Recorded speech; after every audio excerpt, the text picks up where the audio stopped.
random people drop in.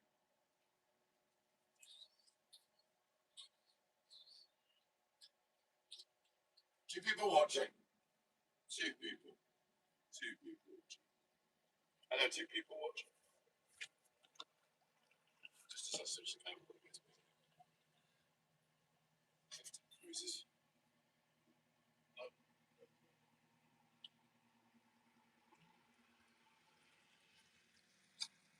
They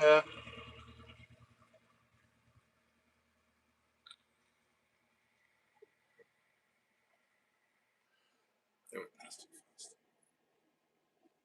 No, they didn't. They go past. They're supposed to go past takeover. They didn't go past takeover. They were doing at least 7 miles per hour.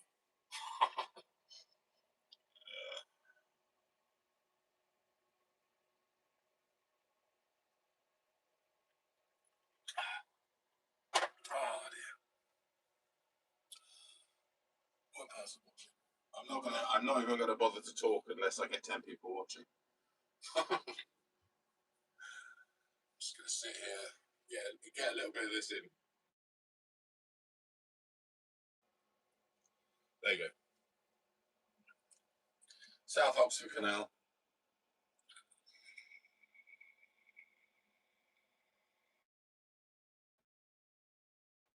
It was quiet, but now boats coming down from the Braunston Historic Steam Rally, so it's going to be quite busy actually. Quite busy in this place now, which was extremely quiet for the last 2 days. Extremely busy for the days before that, despite the fact that it was temperatures were 37 degrees here. I'm on the South Oxford. It was so hot inside the boat that I reached the highest it's ever been inside the boat.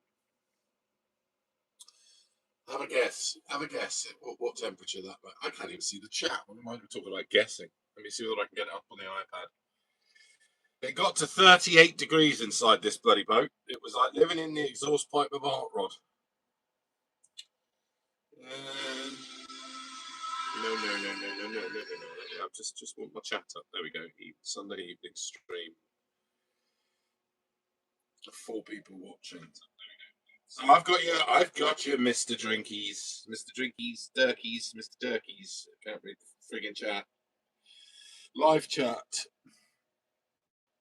The volume is very low. Oh dear.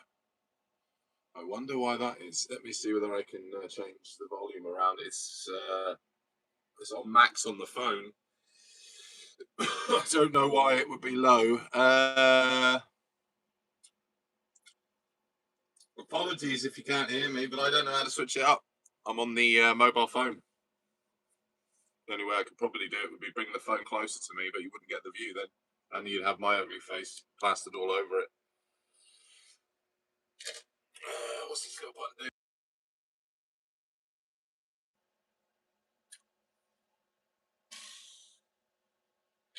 If anyone knows how to turn the volume up on the phone, otherwise, this is it. What's that do? Well, that's the camera. No, I don't know. It'll have to do, Mr. Durkies. Yeah, it'll have to do, mate. I don't know. Obviously when I used to stream on here, I used to use a microphone, which is I don't know what that motion was. Microphones in the. So I'm only using the Apple, the iPad, the iPhone thing. Hold on, let me see whether if I turn the volume up on the iPhone, that won't do the audio. I've tempted to up the volume to compensate. It's fine. Fantastic. Thank you, mate. Yeah.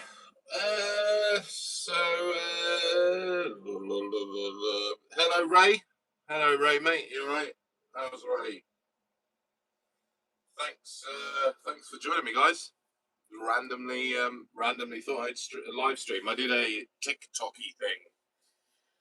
I'll talk a little louder, despite it breaking the peace out there. I did a TikToky thing, and I thought, well, TikTok's so fickle. You get people dropping in for about a second and a half, and I'm to blame for that sometimes.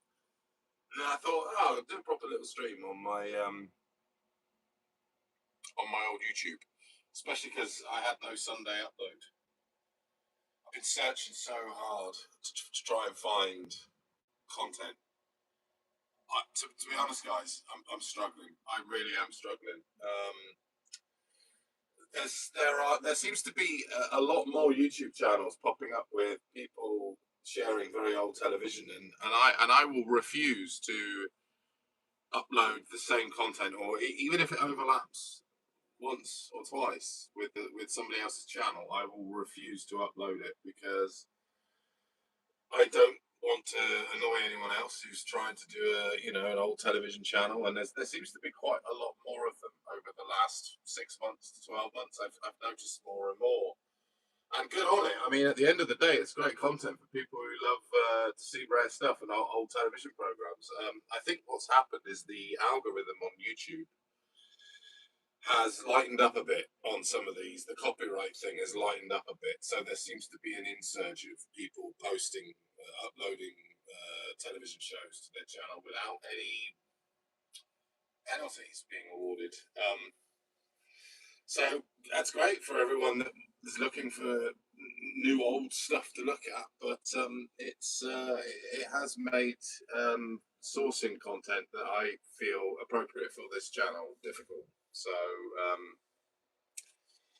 yes, I do think that it's going to be harder and harder. It's just going to get harder and harder at the moment. But I despite the people that have showed their frustration and dislike to the jazz soundtrack featured in Jury, I mean, you could just skip the credit sequence if you want. I mean, yes, there is a little bit of prog jazz throughout that episode, but at the end of the day, I think no disrespect to the people leaving the comments about, oh, I don't like the jazz though. The jazz is awful. Jazz is like, yeah, but did you enjoy the show? Because at the end of the day, it's about the drama, not so much about the music. So, I think it's an interesting series. I've not watched it all myself. I sourced it about, must have been the beginning of the year, and then I played the first episode. I watched the first. Sorry, I'm picking my teeth. I watched the first episode, and I thought it's good. It's good. I wrote a little bit of blurb about it. I like my courtroom drama. I've always liked my courtroom drama things, and I think it's a worthy entry. But I'm not sure where it's going. I'm not sure how that format will work. So I hope you bear with it. And I think it goes out Thursdays. I might be wrong. Thursday. I think it goes out Thursdays at 9:20. So I hope people stick with it because it might prove to be a good series. I could not work out where I'd seen the main actor of the first episode before. I'm pretty sure he's in an episode of Minder. I'm pretty sure he's one of Terry's friends in Minder. Very early Minder, probably series 1, series 2 Minder. I've seen him. I think he's a reoccurring character in Minder. It's not just because every Tom, Dick, and Harry was in Minder.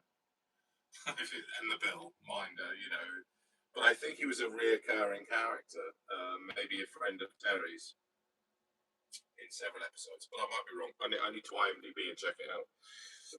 But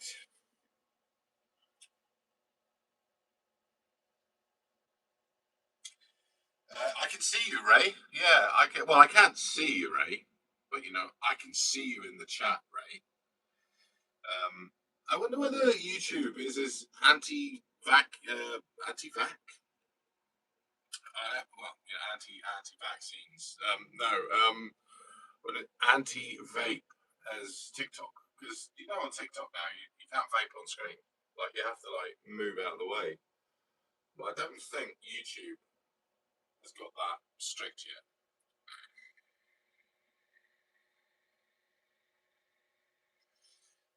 The jazz was so loud, I put my foot through the screen and sent you the bill. Oh, Sammy, legend.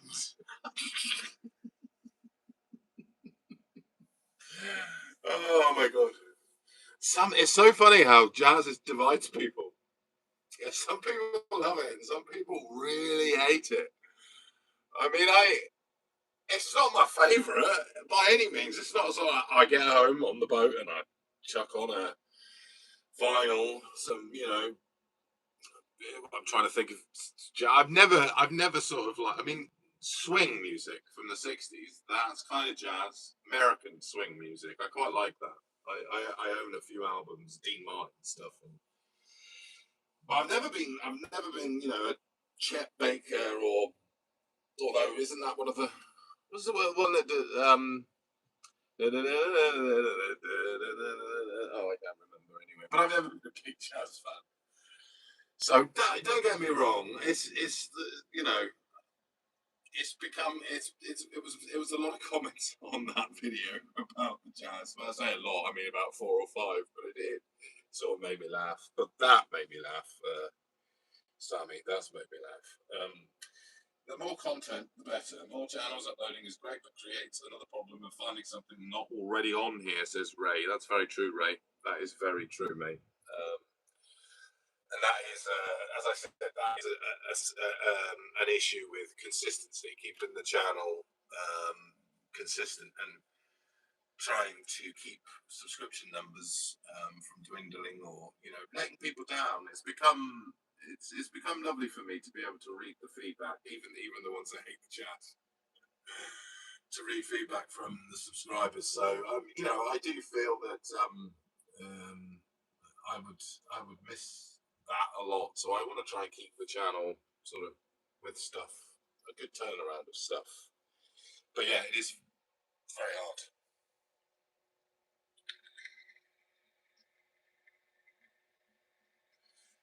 Ray also says, I think the actor might have played a blagger in a Sweeney episode. Maybe, yeah. I mean, if he was in Minder, he's probably going to be in the Sweeney as well. Do you know what, the Sweeney? I've never rewatched the Sweeney, so I should do. I should do. I should really watch a lot more stuff. I've just bought though, Ray, and everyone else in the chat. Sammy, you still there? Because that comment was diamond. I'm pinning that. I've just bought all the 100 and something episodes of The Twilight Zone today. A friend of mine mentioned it in the week. He said he was having fun watching a couple of episodes of the Twilight Zone box set, the original series. And I said that I was reaching the end, and I have now. Last night was the final night of the last episode of Better Call Saul. I will miss greatly Saul Goodman's being on screen every night for the last 4 months, I think. I've really enjoyed that series. And I sort of said to my mate, I need another series because I've just finished Better Call Saul, and so yeah, he mentioned about the Twilight Zone series, and I realised I haven't seen hardly any episodes of the Twilight Zone. Like I've probably a dozen of the classics, the real classics. Terror at 10,000 feet, or the William Shatner one. The box, the music, the box. I hadn't seen many of them, and then I thought, well, I'll have a look. I'll pop in, and I went into Leicester. Somebody has to go into Leicester. I went into Leicester today, and I'd got store credit at CEX because I've recently sold them the entire complete Sopranos box set on Blu-ray, which remained unopened here since I bought it 2 years ago. Now everyone knows I'm a huge Sopranos fan, and the reason why I sold it unopened, unwatched, is because a 4K edition is coming out in December of The Sopranos is being 4K'd. And the last time I watched The Sopranos was 6 years ago, and I had bought that original Blu-ray box set to watch maybe this year or maybe next year. But as soon as I heard the 4K versions were coming out, I thought that is the perfect time to rewatch The Sopranos in 4K. So I sold the box set and took the credit, which was 38 quid, I think, and spent another 12 quid and bought the Twilight Zone, Complete Twilight Zone on Blu-ray, 1964 to 1968, 60, no, longer than that. Can't remember the exact dates of the Twilight Zone. Anyway, so I have the Twilight Zone, but that's not something like Better Call Saul or Breaking Bad that I watched earlier in the year or Mad Men last year. I like a series that one episode a night with a continuing story, and there's not many modern American shows that I can say are fully entertaining, like the way that those earlier shows were, like The Wire. I watched The Wire last year. Again, these are all shows that I've seen before, but I've rewatched, and I just can't help feel the drama in general coming from America, like the UK, is harder to find something to settle in comfortably to watch. So, and even though I'm excited about watching Twilight Zone, it will just be like one or two episodes every so often, maybe like an hors d'oeuvre of the Twilight Zone. But I really need to get my teeth into another series in America now. I've said to my friend I was going to go back to True Detective because I never saw series 2 or series 3 of True Detective. I heard that those were less good than the first one. So I was tempted to go back to the first one because I thought the first one was fantastic when I watched it when it came out. But I've sort of forgotten a little bit about that, and I can't help feel that one I might go back to, but I don't know whether I will give series 2, series 3 a chance. But anyway, Matthew McConaughey. I love Matthew McConaughey in True Detective, and Woody Harrelson, obviously. With a vape. Read your comment.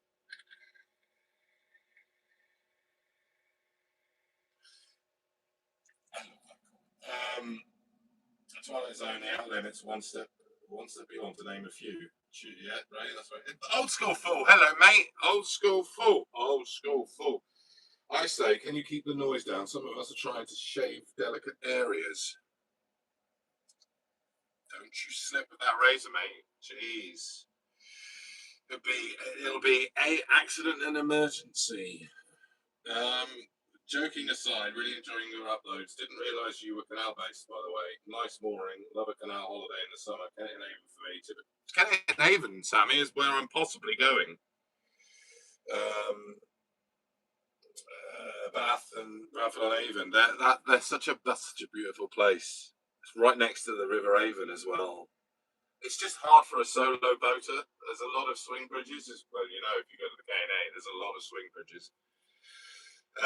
And some of them are a little bit challenging when you're by yourself. But I'm in the South Oxford now. I'm heading down. I'm considering if I can get down there by mid-July, I'm considering being on the Thames. Considering it and being able to swim on the Thames. If we get any weather like we've had this week again, there's nothing more I want to do than be able to jump off my boat and be in nice water, not the canal, to swim in, because you certainly wouldn't put your foot in there. So that's what I'm considering.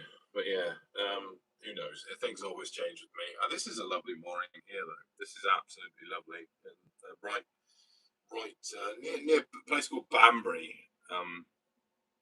I know there's an old rhyming thing with Banbury. I think it's Banbury Fair. But yeah, near Banbury.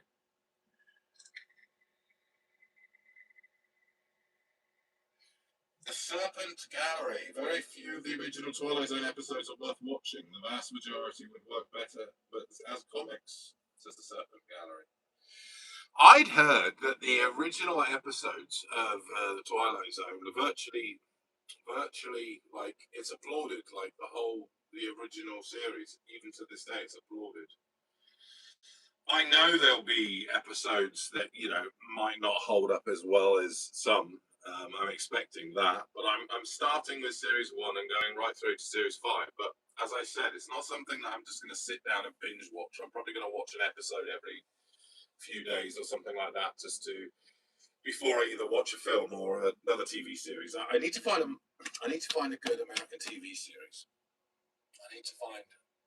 I tried Your Friends and Neighbors, John Hamm. I've tried that. I'm not into that. I'm trying desperately to get into it because I think John Hamm is charismatic enough again to carry that role. But I'm just not. I never was swept away by the first series. Thought it was entertaining. Thought it was entertaining, but I didn't realize. I didn't realize how hard it would be to get into the second. I've watched 2 episodes of the second, and I'm just not feeling it now. And it's like, why am I not feeling it now? Anyway.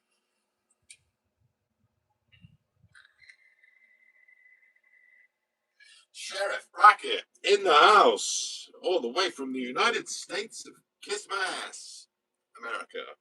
So I always say that. Hello, Sheriff Brackett. How are you, mate? Good to have you here. Old school for don't cut too deeply. You might go into the Twilight Zone. I like the TZN episode. I like the Twilight Zone episode with the stopwatch that stops time. Could have been a lot better though. I remember that. That's one of the ones that I have watched. As I said, it's going to be fun going through it because there's so many that I haven't seen. But didn't like he was in a bank, wasn't he, or something? He was taking the money out, and then he broke the watch, and he's perpetually stuck in time forever. If I remember right, that's what happens at the end of that episode. It's a great episode. There's one where I think it may have been one of the newer ones. When they tried to bring the Twilight Zone back in the 80s. I think there was one where a guy turns up at the door with like a box and says something like, no, a button. There's a button, and he says something like, "I'll be back in 3 days," and if don't push the button. If you push the button, I'm trying to remember. I'll give you $1 million or something. But if you don't push the button, somebody you don't know will die. So that's the question, the sort of the thing that she has to work out. He has to work out whether if he presses a button, somebody is going to die, but he's going to be awarded $1 million. I watched that one, and I liked the way it ended because it was logical that the person who ever pushes the button and and basically kills somebody that they don't know is always the person that gets killed when they come back anyway. So you don't get the $1 million. And it was kind of like it would just keep going down that repetition. And I believe that may have even been a remake of one from this original series that I'm about to watch.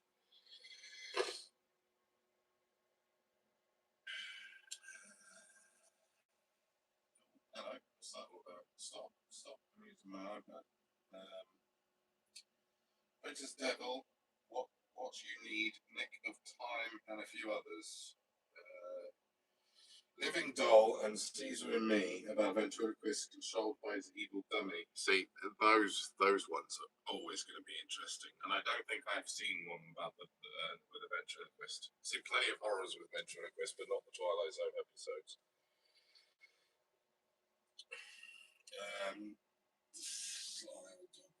Time Enough at Last with Burgess Meredith is a favourite Twilight Zone episode of mine. Sheriff Brackett, I'll look forward to watching that. Burgess Meredith, what a great actor anyway. Button was from Richard Matheson's story. Oh, okay, is that what it was called? Button. Somebody you don't know will die. It was good. I really enjoyed that. I always thought you could go to a library and find a book on how to mend stopwatches. Don't let logic get in the way, though. Yes, you probably could. And in this day and age, you would look up YouTube videos, although you wouldn't be able to then, would you? You wouldn't be able to then. So it would still work today. Maybe that won't work. Maybe that would still work today, old school for, but it wouldn't work in, say, 50 years when all libraries are gone and all books have gone. Because if he does freeze, if time does freeze when he breaks that watch, he won't be able to like consult anything electrical because it will all be frozen. And having no physical media in 50 years would make that episode more plausible that he's stuck in that time frame for eternity. So it would still work today because you could still, like you said, you could go to any library, which are getting few and far between because libraries are disappearing, and be able to find a book. So maybe that's why we should keep libraries open. Never mind the educational aspect behind it. It should be kept open in case some guy in the future finds a watch where he can stop time. I'm talking shit now. Oh, we got some friends coming up here. I don't know whether you'll be able to see them in a minute. Can I fling that around there?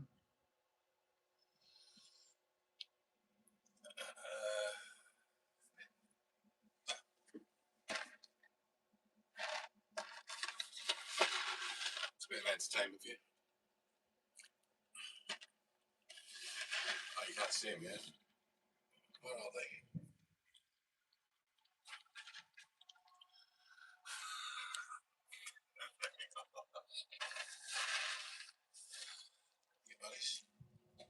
Go wild. Oh, they're not that bothered by the duck food. They're not that bothered.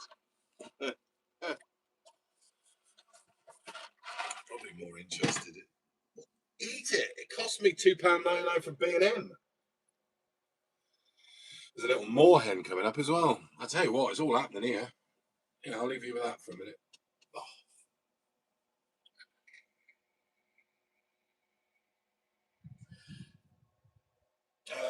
Yeah, the Burgess Meredith one's great. Yep. The one where World War One pilot flies through a cloud and ends up in modern times was good too. So ducking entitled. They are, mate. They are. There's a moorhen there now. Can you see the moorhen? I don't know whether you can see the moorhen. You see the moorhen? There's the moorhen. There he goes. You can't see the moorhen. No, not without me taking that off and somebody set up.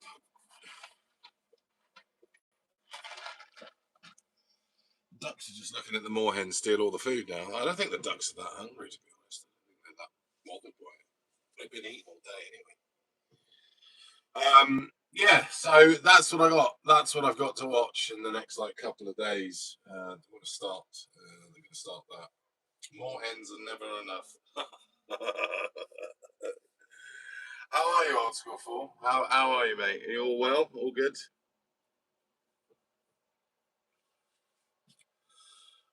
Meaning to WhatsApp you and speak properly. This week has just been one. It's like I've been saying that it feels like I live in the exhaust pipe of a hot rod. I could not do anything. I had to get off the boat for at least 2 days. One day I went to the cinema, and another day I just got off the boat and just went into a supermarket and sat in a supermarket and had a nice like iced coffee for like 2 hours just to escape the boat, really. And I couldn't, I can't even do any work. The problem being is when it got to 38 degrees in it, I started the computer on to do some video editing, and my computer just froze twice after about 10 minutes. It just burned up. The computer was burning heat as well. And then I looked at the temperature gauge inside the boat, and with the computer on it, it got up a degree. It was like 39 degrees, and I was like, I had 2 fans on me. It's like blowing hot air into my face. So it was really hard. It was one of those kind of weeks where just to stay cool was impossible on this boat.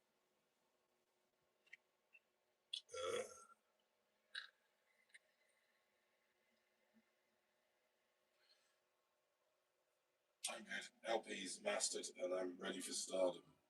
Fantastic. Can't do anything with a computer in this weather. That's the problem. LP's mastered. EP, is it like full album that you've got now, or was it an EP that you were working? I remember you were working on it. So EPs. That's a massive achievement. Well done, mate. Well done. As I said, it's you're right about the. There's another set of ducks over there. You're right about the weather, like the PC, and I just couldn't concentrate. When you can't concentrate, there's no point in putting on the computer and sitting down and trying to do a creative edit. There's no point, and I just sort of like said, no, that's it. No creative stuff for me this week. So done a few TikTok videos. Did a few TikTok videos.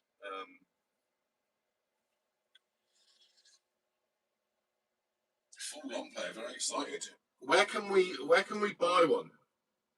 Where can we buy it? Have you got a link on your website? We got a website. I'll buy it. I want to buy. I want to buy it, mate. I want to buy it so I can put it on my record player in the boat. You're in Discord, and I still use Discord, but WhatsApp. Send me a link through WhatsApp, mate, and I will gladly purchase this album from you. I still use. I don't. For people that wonder how I get stuff sent to me, well, I still use my winter mooring address at North Kilworth, so I can always swing by and pick it up. It'll be on Plague Records. Just waiting to hear release date. We'll let you know.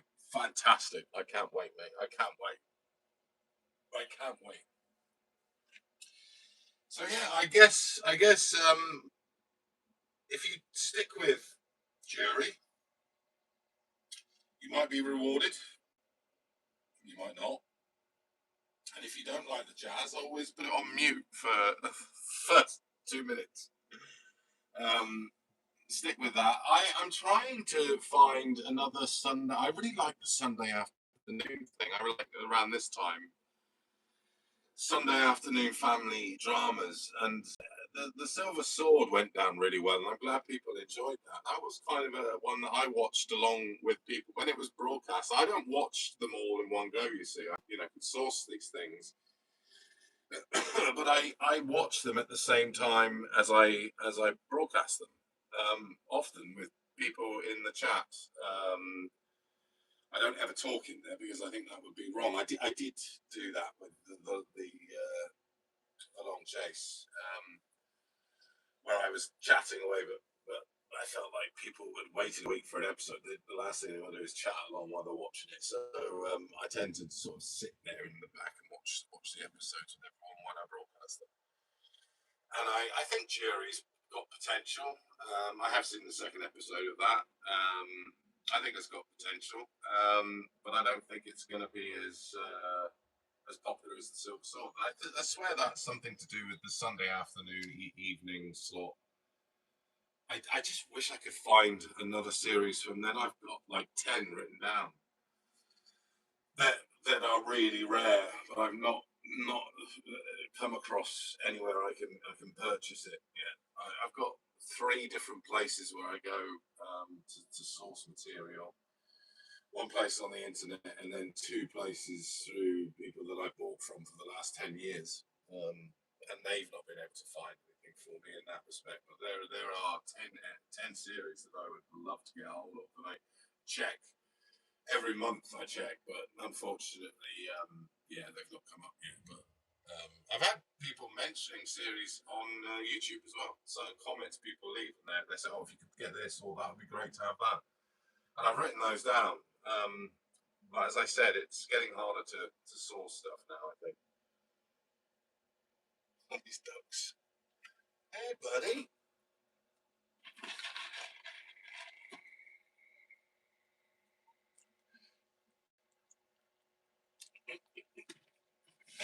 More heads come over again.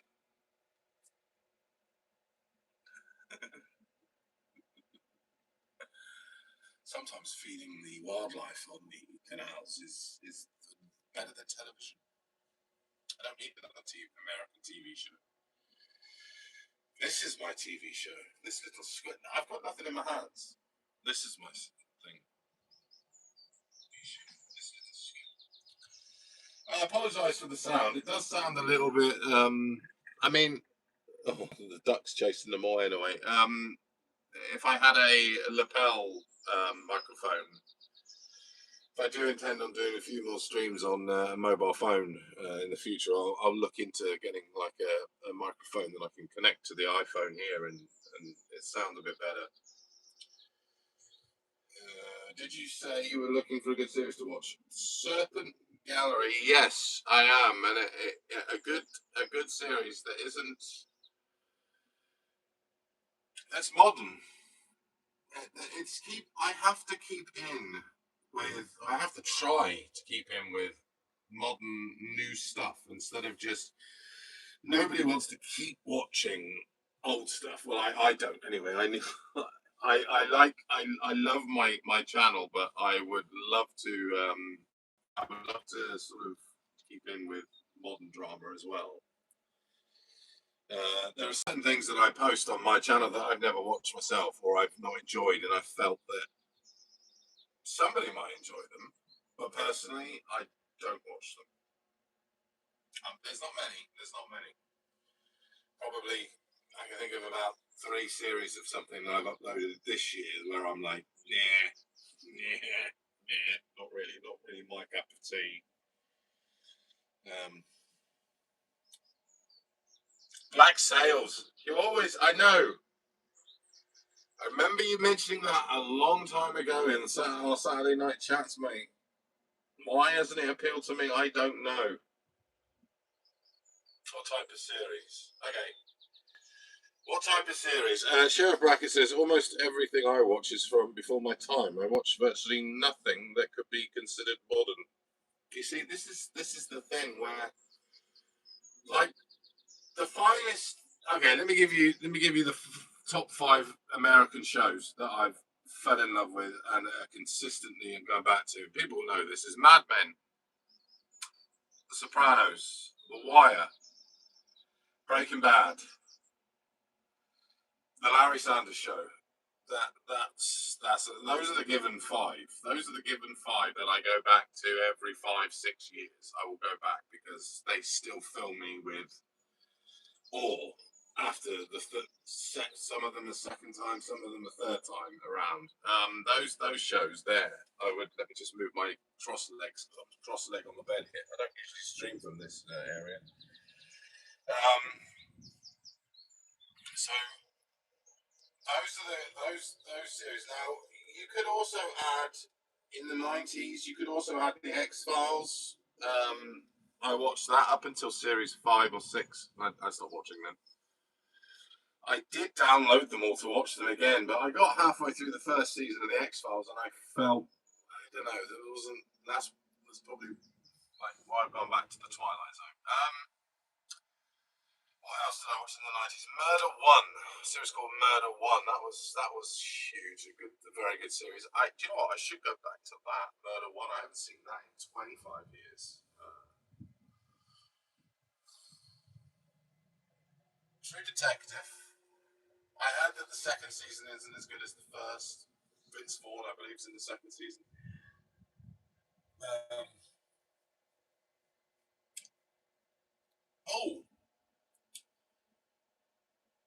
Isn't there? What's the series that was created by? Is it called Mindhunter? Am I thinking right? It's what's he called?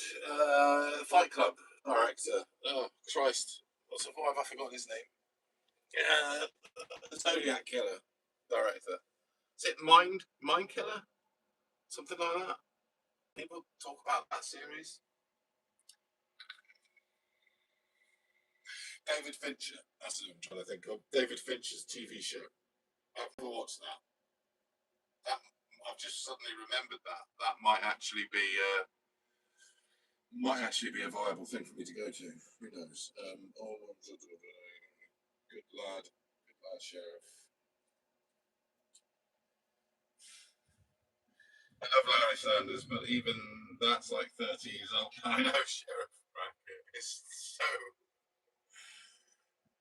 It's really, I still don't think of that as being old, and yet I remember watching that in the early '90s when I was like not 20 years old.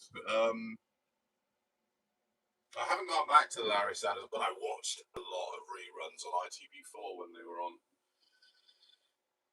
I think they're on HBO in America, but yeah, I did watch a lot. I've probably seen episodes of that like 5, 6 times. I've been meaning to get the Shout Factory box set of the Larry Sanders Show, but I don't own it. So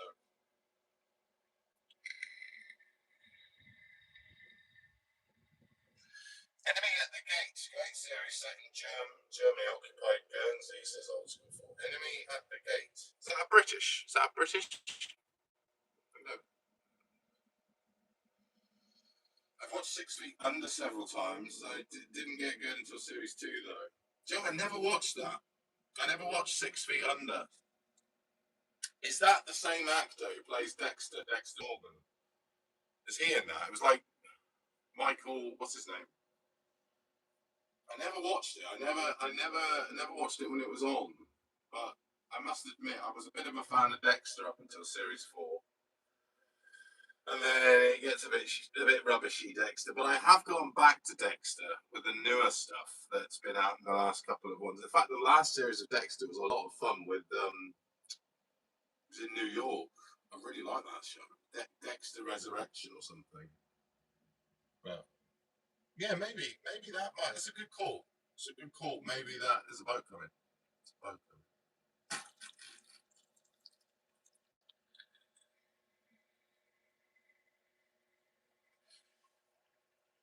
Mr. In Between is the best series I've watched for many years. It's Old School 4. It's a higher boat. That's a higher boat.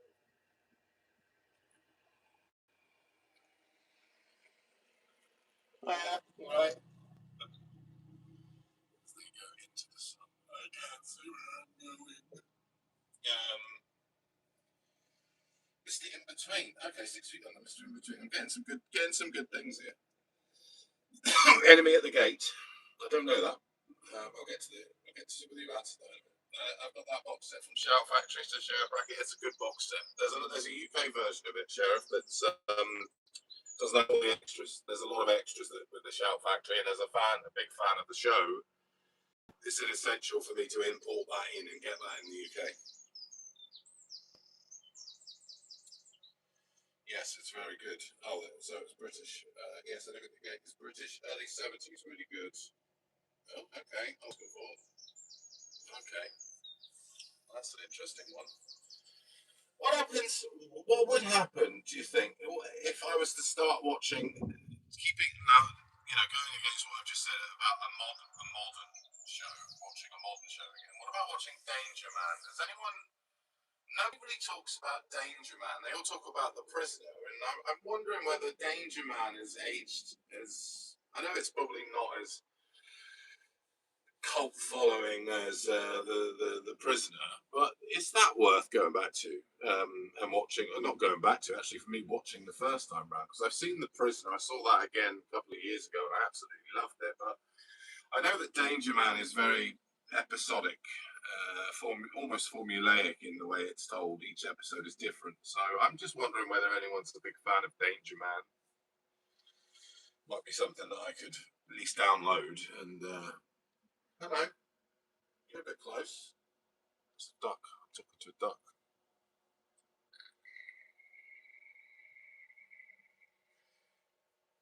Sheriff says, yeah, lots of worthwhile special features in that set. In Between is about Hitman juggling his profession with being a dad, Aussie Hippie series. So it's good. Oh, Mr. In Between. I just got the box set of Danger Man a few weeks ago. I'm halfway through the first series now. What do you think? Is it? Is it? Is it? Is it? Do you think it's unfairly acknowledged because everything seems to always push people to the prisoner rather than where the origins of that character? I mean, I guess it's exists because of the popularity of James Bond, possibly. Possibly, I don't know. I've never watched Danger Man. My dad used to talk about it, and he loved both Danger Man and even though he found the prisoner extremely weird, loved it. He spoke spoke about that, like spinning his mind now for many years. He was a prisoner. Like he said, he always said that Danger Man was a bit more formulaic in its execution. But who knows? Who knows? Let me lean back. My legs, stretch my legs. I get further away from the microphone. That's the problem. Catweasel.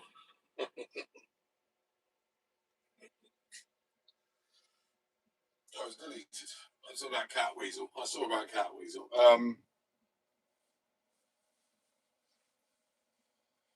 New shows. Yeah, I'm not going to find anything like Breaking Bad or Better Call Saul now. I might as well just forget it. I was tempted to go back to Pluribus.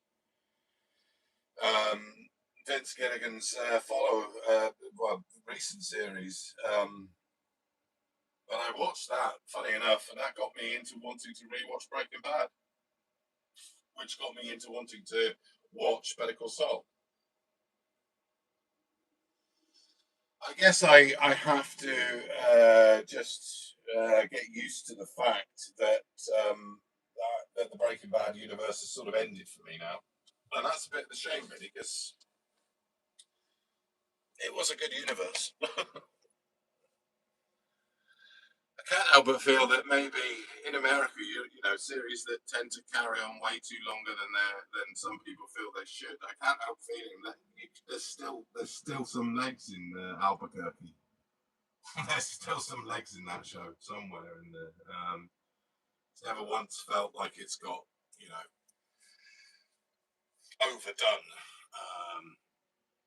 And that universe is quite expansive. I'm wondering whether they will ever go back to it, but who knows? Who knows? Pluribus sort of ended it, really. And Pluribus got me thinking about sci-fi because I hadn't really watched a good sci-fi series. Hence why I went back to the X-Files. I didn't get on with the rerun of watching that. I felt that was that's the formulaic episodic thing. And I watched the first series again of the X-Files, and I must admit, a lot of those episodes I didn't remember at all. God, I remember it was such an event in the mid-90s to watch the X-Files.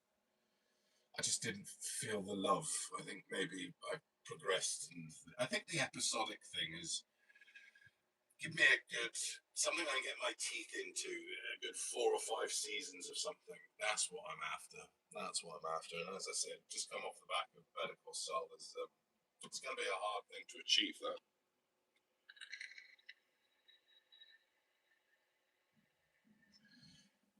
Mr. In Between is buried. There's 2 against narratives, which makes it great. Mr. In Between. Let's see.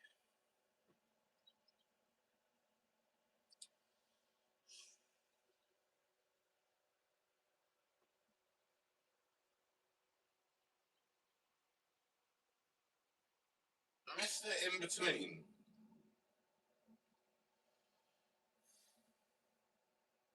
I don't go by reviews. I don't like the sound of that. And not knowing anything about it. So, how many episodes of that are there? There are 3 seasons of that, and it ended in 2021. So, the 3rd season. So, it looks like there are 9 episodes. So,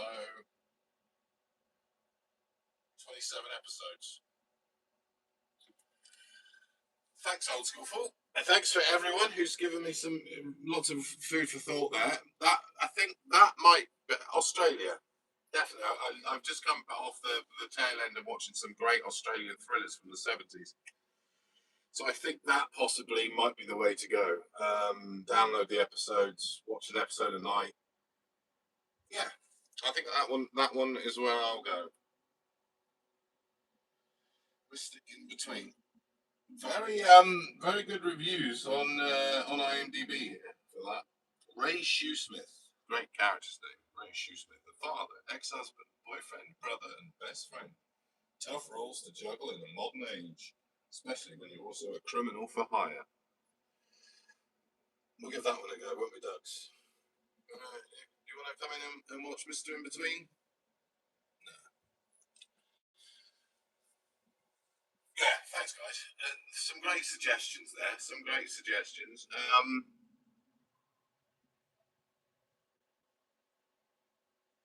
And then I'll just carry on watching Jury every Thursday at 9:25. And yeah, I'm always searching for content for the channel. As I said, I've got 10 series that I've been made aware of over the years by several people on YouTube that would love to see it. And when I go down the avenues to try and find these shows, I'm not having any luck at the moment. I'd love to find the holy grail of rare stuff, and I thought I'd sourced it a couple of years back.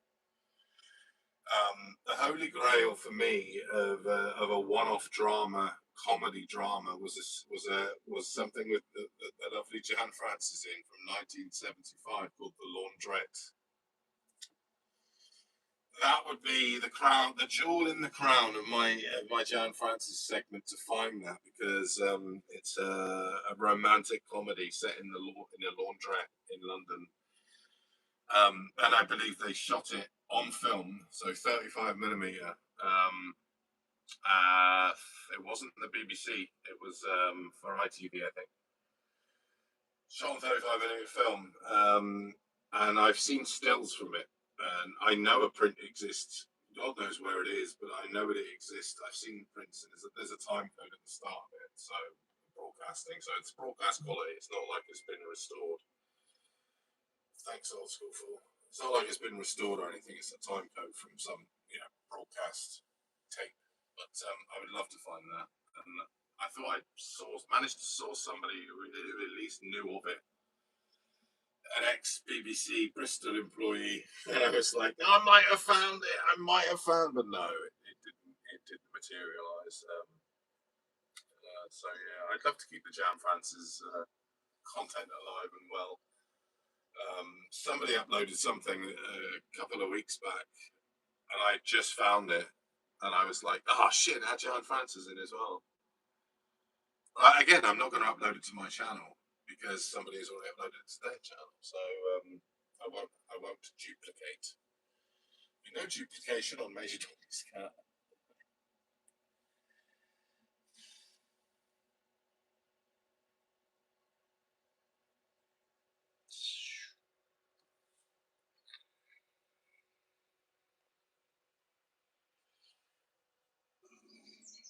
Mr. In Between is buried. That's what he said. That's over that. Mr. In Between over Breaking Bad all day. Oh, that's a big statement. Also, Department S you can watch. Saucepan Clanger Club. Saucepan Clanger Club. What a great username. Department S. Department S. Let's have a look. Saucepan Clanger Club. Department S.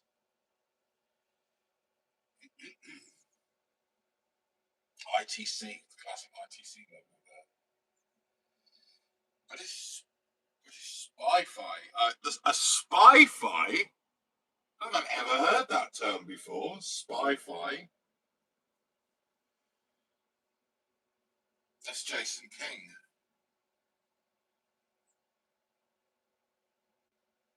British post-punk new wave band. Oh, that's the band, not the series. So Peter Wingard. So was he one of Jonathan Ross's heroes? Peter Wingard. There's a spider coming in here. I think my dad would have known about that series, but do you know what? I've never heard of the Spy-Fi. I love that. Spy-Fi. I think that's a great concept. Bring back the Spy-Fi genre. I'll send you a link in WhatsApp. Thank you, Old School 4. Two particularly good episodes of this country are Mandy, Peep and Tom, and the one where the vicar sets up a book group.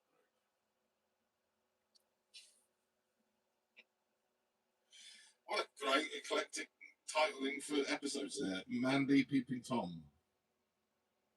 Did you hear that the real joke about coconuts being used in the Holy Grail was that they were actually available back then, imported from Italy?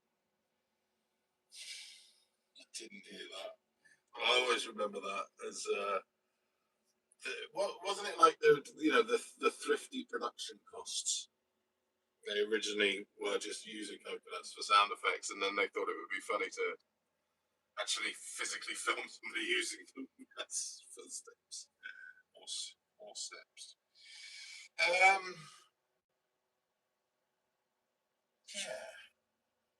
Department S. I know that I can get hold of that quite easily. Department S. British Spy-Fi Adventure Series produced by ITC. 28 episodes, which originally aired in 1969-1970. Peter Wyngarde as author Jason King, later featured in the spin-off series Jason King, which I have seen several episodes of. Oh no, what happened there? Oh, my thing's gone off. Battery's died. Oh, orientation is locked. Oh, there we go. Sorry about that. My gimbal died. Let me see whether I can put this slightly higher up. Battery's died. I thought that was fully charged, but it's not. It's not fully charged. I don't know. I've got a way of. Let me put it over here. Let me just maneuver myself around. Ow! Oh, there we go.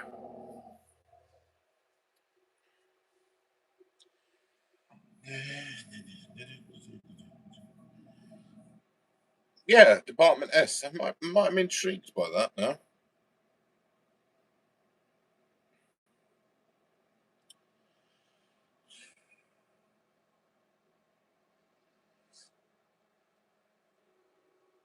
Was it African or European swallows that brought the coconuts?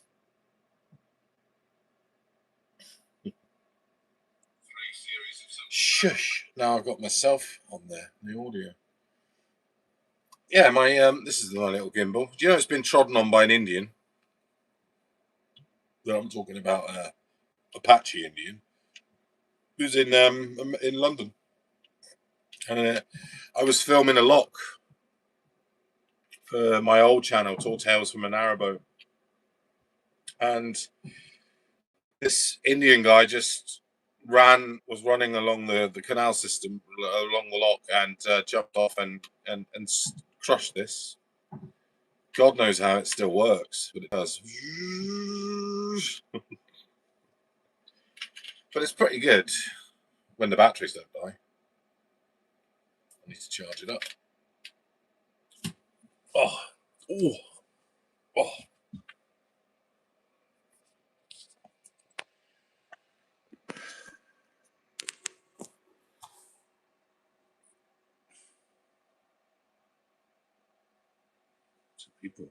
Some people walking down the towpath.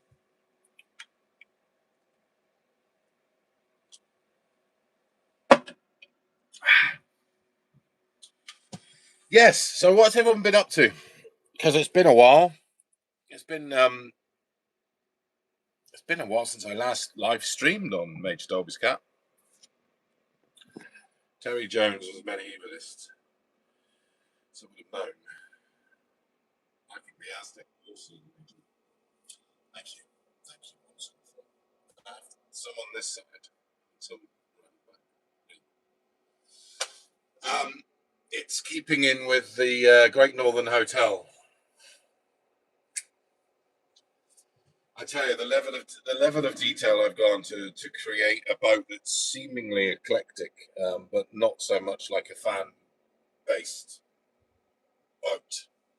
Actually, felt like a home is because I wanted it to resemble the Great Northern Hotel in Twin Peaks.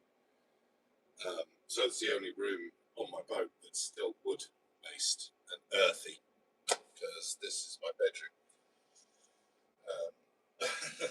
But yeah, I also love Aztec stuff anyway. It's not like I've done it specifically because it's 100% supposed to reflect Twin Peaks. It was an idea where I thought, do I I want to keep the tongue and groove wood walls, but I didn't want to paint them because I painted them everywhere else or wallpapered them, you know.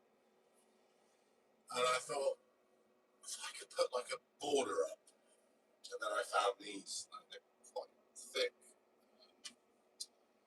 with this South American kind of Aztec-y thing going on that I thought that would work. So I put it all the way in the middle of around this whole area. That's what it's done. Thank you for noticing.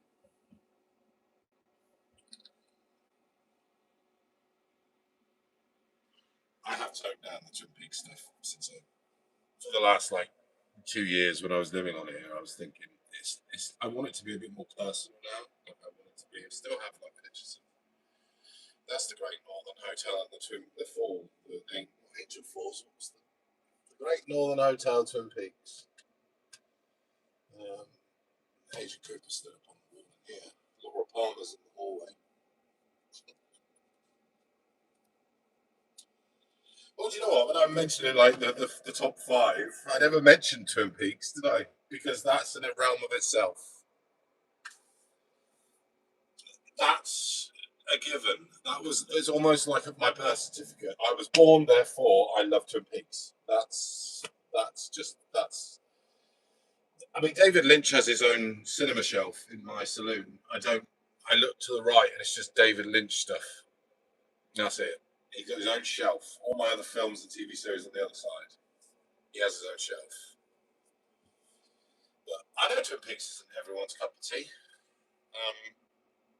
But it's beyond entertainment for me. It's like living it. It's like I want to live it.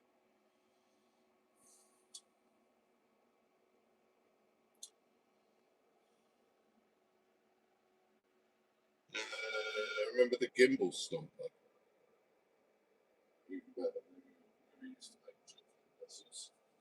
That's the coconut shells. Terry Jones was liking these. Hello from KC. KC? Kansas City? Kansas City? Is it Kansas City? Kentucky? No. Kansas City? No. KC. KC. No, Siri. Stop listening. I'm saying KC, not Siri, dickhead. Where are you from? Where are you from? Sahar. Sound like Steve Martin. Remember that? Dr. Huffar. Mammoth Two Brains. What a brilliant film. Nobody seems to talk about that Steve Martin movie. Mammoth Two Brains.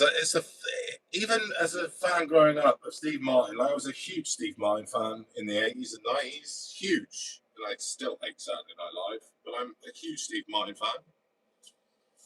And then, like, I think the film that did it for me was Dirty Rotten Scoundrels, which I still love to this day. I'm waiting for the 4K release of that film because I am going to buy that film. But there was always, like, when I went, like, as a kid, hiring out, like, Mama Two Brains, I used to hire out all the time. And Little Shop of Horrors, where he plays the sadistic dentist. There's not enough people that talk about the Man with Two Brains anymore.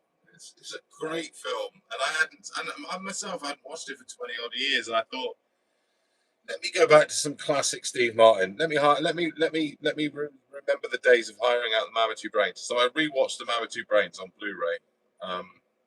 My God, I love that film. I love that film so much. Don't know why that made me think. Oh, Huffar, Dr. Huffar. Twin Peaks. It ain't no hours away. It's been a while. Kansas City. Got to bring that back home. Well, yeah.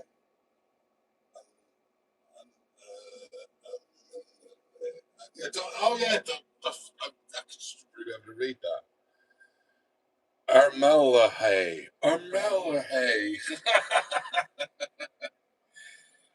Do you know who I think is fantastic in that film? Kathleen, what's she called? Oh no, Kathleen Kennedy.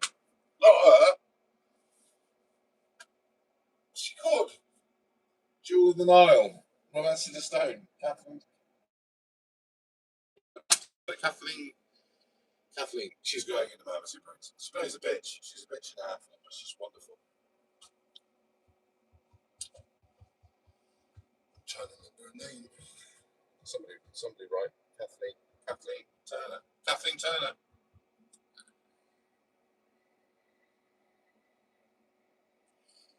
Kathleen Turner. Yeah, she plays a really horrible lady in that.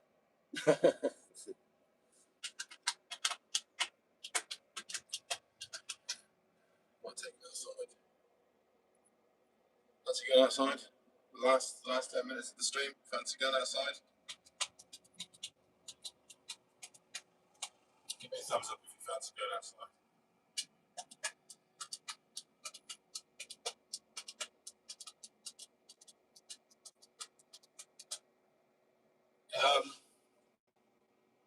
Yeah, let's do it. Let me get my shoes. Well, they're not shoes. Size 14 Crocs, everybody. Look at the size of these things. You could paddle these up the canal.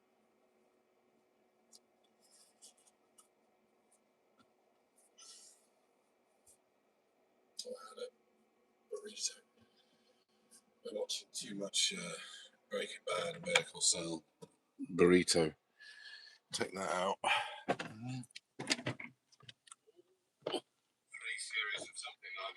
No. No.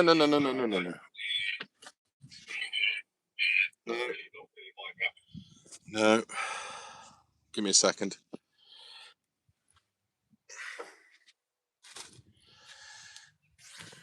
Put my chair out.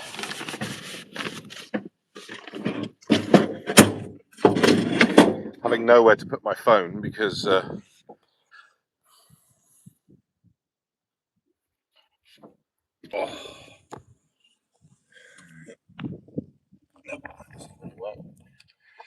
Okay, there we go. We're outside. Nice. Got to hold the phone though. Not the easiest of things to hold.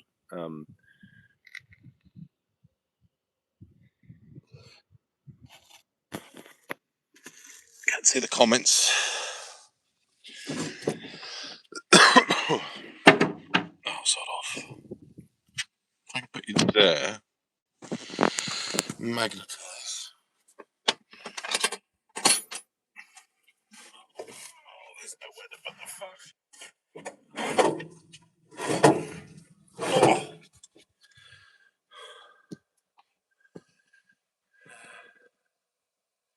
There we go.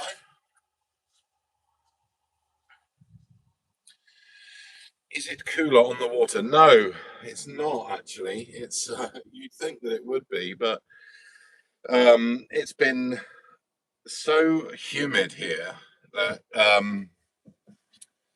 we go. It's been so humid here that when the air doesn't move on the canal, it just stays so low, the heat, that you can actually see. It reminds me of like Louisiana. When I did a road trip in America, I remember driving like all the southern states, and it was Louisiana that we were in this like swampland area. And I remember seeing this like low level like mist. It was just where it was steaming, like somebody had like started cooking a stew underneath the swamp. And some mornings it's so low, lying so low, the heat, that you think that, the steel on the top of the boat is heating up because of the sun, but also you're boiling underneath it. So you feel like you're cooking in a stew pot. It's different if you're in the sea, but the inland waterways of the UK relatively don't. They aren't cool. They don't cool the boat down. So unfortunately, no. Unfortunately, to answer that question, I wish it did.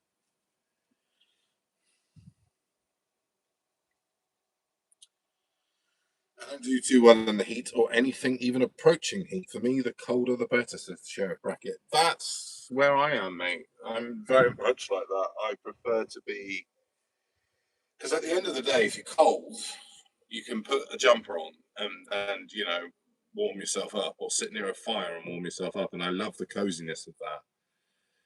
Even when you're hot and you're naked, which I wouldn't want anyone to see, uh, um, you're still stifling. There's no let up to the heat, like unless you were to step inside a freezer. So it's for me, it's always been my favorite times of year has always been autumn and winter and spring. The summer is my least favorite. Even though I love the fact I've got endless amounts of solar, and I love that. Let's see if I can bring you up a little bit higher. Oh bloody hell! Stay there. Yeah, there we go. Yeah, so I think for me, the summer is my least favorite time of year.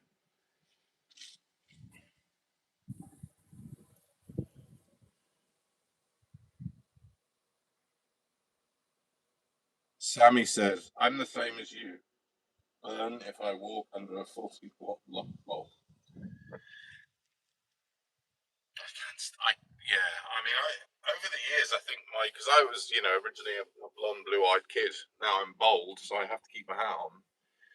Although I need to shave my hair, I can see little bits of it like growing. But if I was to leave my bald dome, and the sun catches it, I'll have sunstroke within an hour.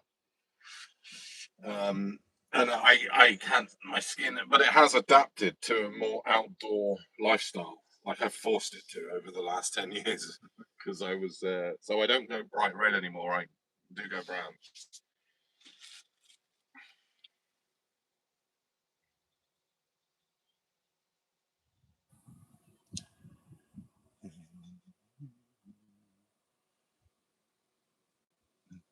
Intriguing mega series from 2010 called Booth at the End, about a mysterious man granting wishes in exchange for strange tasks.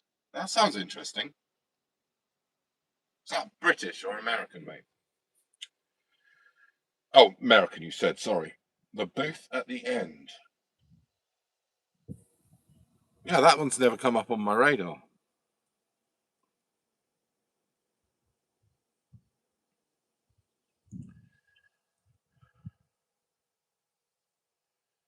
Oh, I should have to check that one out.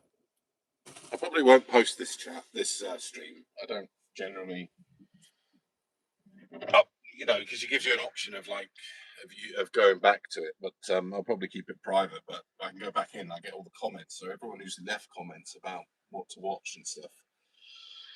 That's wonderful because it's a great resource for me there to sort of like delve in. But I think I'm going to go with that one, the old school for the Australian one. I think that seems to appeal to me. I think, although Department S, somebody mentioned that as an old series that I wouldn't mind watching that. But yeah, Mr. In Between. I think we'll start with that. We'll start with that. We'll see how far we get. I'm quite like resilient to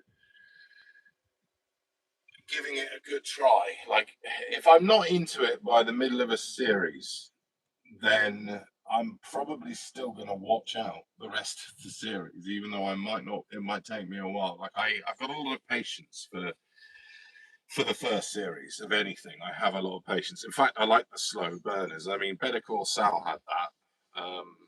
Mad Men had that. Very few modern American series nowadays are a slow burn. They're very in your face straight away. Um, but I would much rather have character detail than a plot at the first. I've got to get to know that character before I can work out what their journey what is, if you know what I mean. If it's going to be bombarded at the first, So I am patient with the first season of something. However, if it gets to the second season and I'm still struggling to get in, midway through the season, I probably don't finish that series and I don't finish that show. There has been a couple like that. So,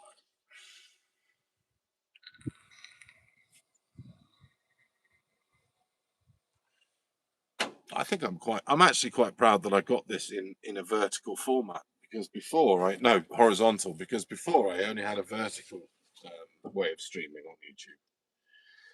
And I didn't like that, because that's just TikTok, vertical streaming.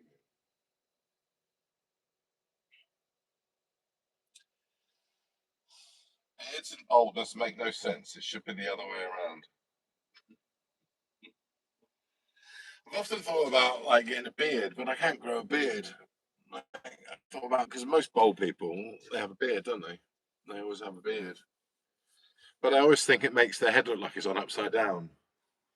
And I never really been a bearded guy and a beard man, or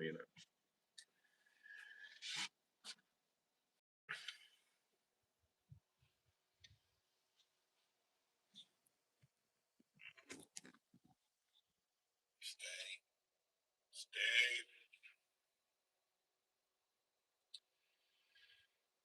Now it's gone very quiet on here. Top fans. Why don't they have that all the chat? It's got top fans. Why can't I see all the chat? Why am I only limited to on the phone? It's limits some of the chat. Oh, hold on. Here we go. What's this? None hide all chat messages that are visible, such as potential. There we go. The Fugitive is a pretty good old American series. You know what, Ray? I haven't gone, but that was repeated in the 80s in the UK. David Jensen, wasn't it? God, I used to watch that Saturday mornings, like, or maybe in Saturday matinees that was on. That and The Fall Guy were always on early. What about, does anyone ever remember The Invaders? Because wasn't that considered like a great series? Not talked about so much nowadays, but I always remember that had a very cool opening. The Invaders. That was a popular series. Maybe that could go in there with The Fugitive in how we saw it in the UK in the 80s, because it was. I think The Invaders used to be on at like 5:30 on BBC Two in the week or something in weekdays, or before Neighbours when that used to air. I remember watching The Invaders. I've never gone back to it. Just like I haven't The Fugitive. Fugitive, The Invaders. Yeah, interesting.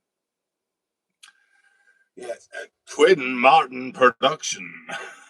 That was it. A Quinn Martin production. Yes.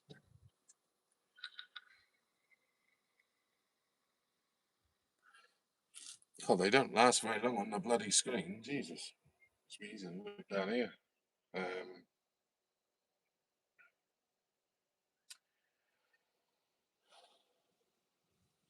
Serpent Gallery says, I mean, there is a never ending supply of beard, which is unnecessary, yet our hair falls out and can't be revived.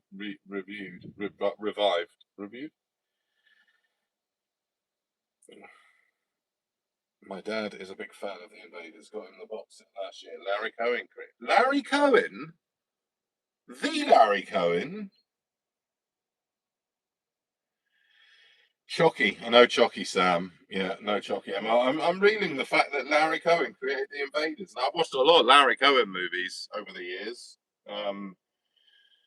My favourite being It's Alive and Cue the Winged Serpent. Did Larry Cohen also do The Stuff? That's a bonkers film. But yeah, Chucky, sorry, not Chucky, Chucky. Chucky still has the ability to. It's like Children of the Stones. It still has the ability to pick the hairs up on the back of your neck when you hear the theme tune over the years. Like it's stayed with you. As if you watched it as a kid, you would have memories of being disturbed. Chucky and Children of the Stones.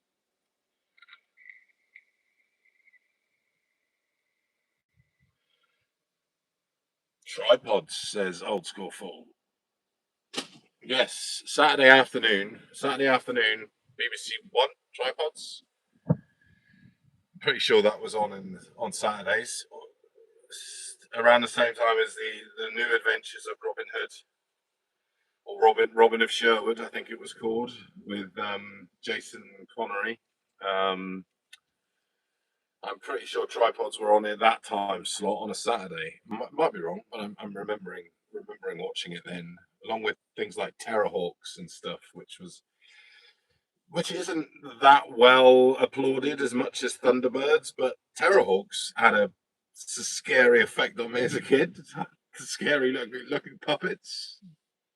It did for me anyway. I don't know whether anyone else felt that. Children of the Stones was mint. Happy day. Yeah, Children of the Stones. I never caught it the first time round, Sammy. But I tell you one thing. I watched it in my 20s when it came out on DVD for the first time, and it was a show that often often you watch a show like that 20, 30 years later and you wish you were a kid when you saw it. That wasn't one of them. Because even when I saw it in my 20s, I thought, this is really creepy. Like 30 years, it'd been out for 30 years, and I watched that. And I never once thought, oh, I bet it would have been scary if I watched it as a kid, but it's not scary now. It has an atmosphere. Children of the Stones has an atmosphere to this day where it's unsettling. And the art department, all credit to the art department in Children of the Stones for creating that painting, which still gives me nightmares. If you've seen it, there's a painting in the priest, the vicar. It's got on the wall. It's a horrible painting. It's sort of like, it reminds me of when you used to open up the double album of War of the Worlds, and you would see the big cylinder in the ground, and the main character kind of pointing at it, if I remember right. And that used to freak me out as a kid when I'd open up War of the Worlds and I would see the artwork in that. Something about that kind of artwork, that kind of specific to that to create, design of how they did that artwork. It's disconcerting. It's very disconcerting.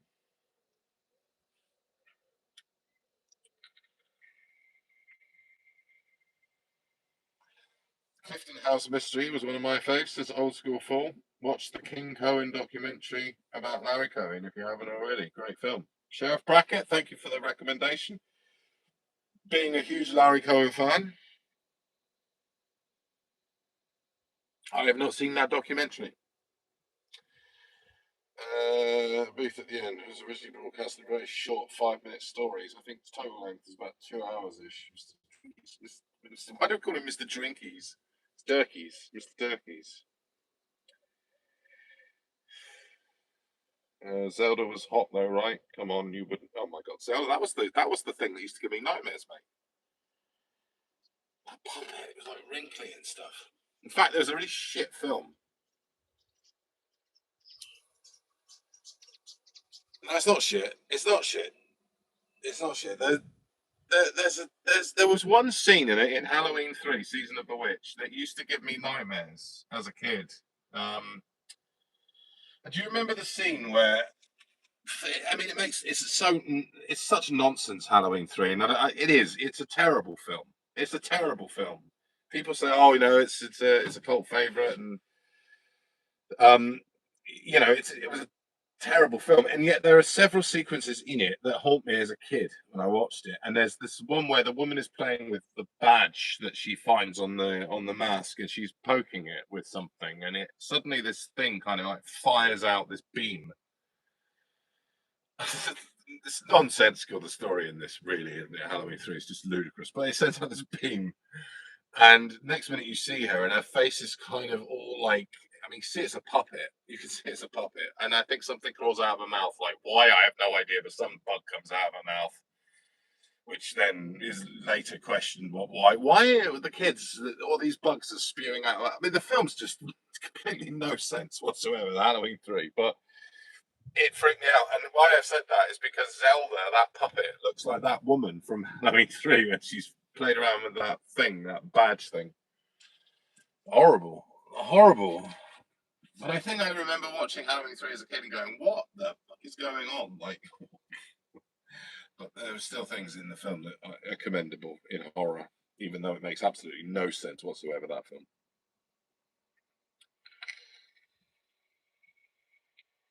Saucepan Kangas Club says David Vincent got his head kicked in once a week. he should have been talking like Chuck Liddell by episode 3. David Vincent is a man on it. Isn't that how I've got back to the Invaders in years, but that's that voiceover every time it starts, isn't it? What is he? What is the voiceover in that? I know that David Vincent is a man. Something, something like that. He is a man. Yeah, I was born in '77, the year the Children of the Stones was made. So 40 years later, was curious because I wanted to watch what the world looked like when I was born. Sammy, yeah, I was. You're 3 years younger than me. I was born in '74, but I don't think I can. I don't think Children of the Stones was repeated. I never watched it as a kid, but I'm sure it probably was. So it was '77. I don't know whether it was ever repeated or whether it just showed once. But it was released on VHS, I think, back in the day, back in the '80s. BBC Video, I believe, released Children of the Stones. It wasn't until the DVD that I watched it.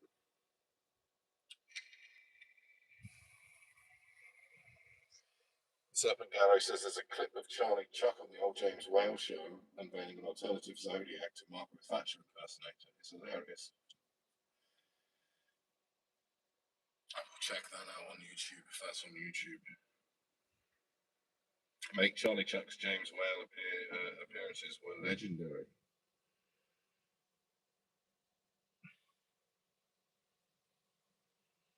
So he says, actually, I think it was '76, but released '77. Old School says, as hot as Zelda was, I'd still go Rita Fairclough over her. Halloween 3 is one of the worst films ever made. it's up there with Troll 2. It's up there with Troll 2. It's the most nonsensical, ludicrous plot. It's bonkers. It's bonkers, but it's not. It is. It's so bad, but it's entertaining. It's one of those kind of so bad it's entertaining in how inept it is at telling a story. Troll 2 and Halloween 3, definitely those kind of movies. The Toxic Avenger, one of the Lloyd Kaufman's films as well, was always ludicrous. I was 7 when Children of the Stones was on, and the theme tune scared the bejesus out of me. It's got a very memorable theme tune, Old School film. Was it Helen Daniels who played Zelda?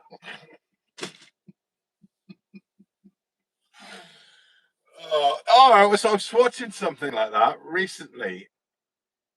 A comment on a YouTube video of it was early Neighbours, 86, 87 Neighbours, yeah, and I can't remember the context because every so often I'll watch a random like clip of Neighbours from from the '80s or '90s or whatever, and I can't remember what I was watching, but Helen Daniels was in it, and she was, it was 1986, '87, and it was a clip of her getting all dolled up and going somewhere, and so the first comment was, I'm paraphrasing now, but it made me laugh out loud. It was something like, "I must have been 7 when I first saw this episode. Who'd have thought 40 years later I'd come back to it and think, when was Helen Daniels that sexy?" Somebody who's now in their 50s has gone back to that episode and suddenly found Helen Daniels in 1986 quite sexy, which is a weird thought, which is a very weird thought, but the comment made me laugh out loud anyway. Let's share that with you. Maybe that is common.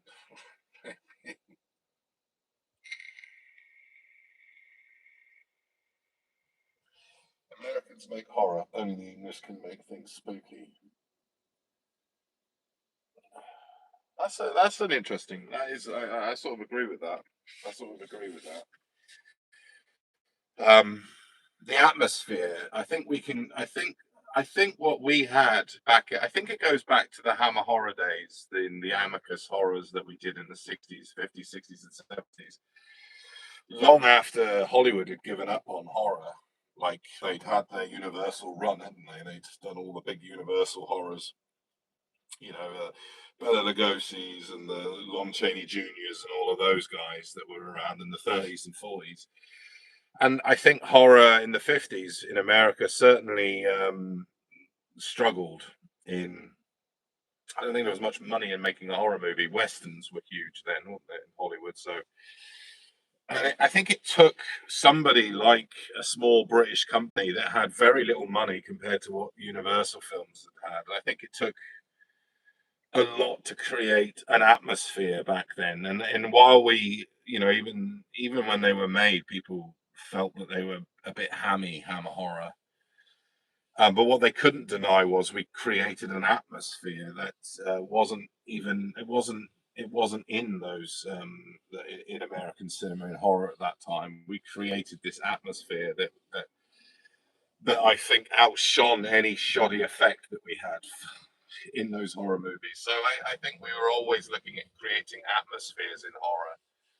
Hence the spooky, putting the spooky into horror rather than the gore. Obviously later Hammer, you know, when suddenly Hollywood bounced back with horror, which I suppose would have been, when would that have been? The Omen was a huge horror film. The Exorcist. So mid 70s. There have been about 15 years or 20 years of a break in American horror movies, isn't there? They were all kind of like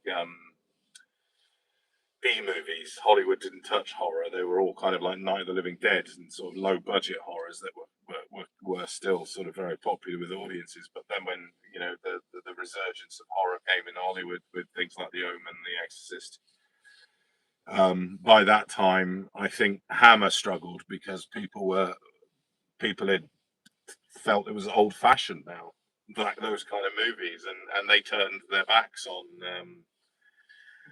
on those sort of Hammer movies. Well, Hammer deteriorated, didn't they, in the 70s, with some bad choices, and then well, they ended up making the On the Buses movies. That's what Hammer production company did, didn't they? Swings around. Everything comes around again. But yeah, I agree. Spooky over horror. That was a rather long definition of what I read there.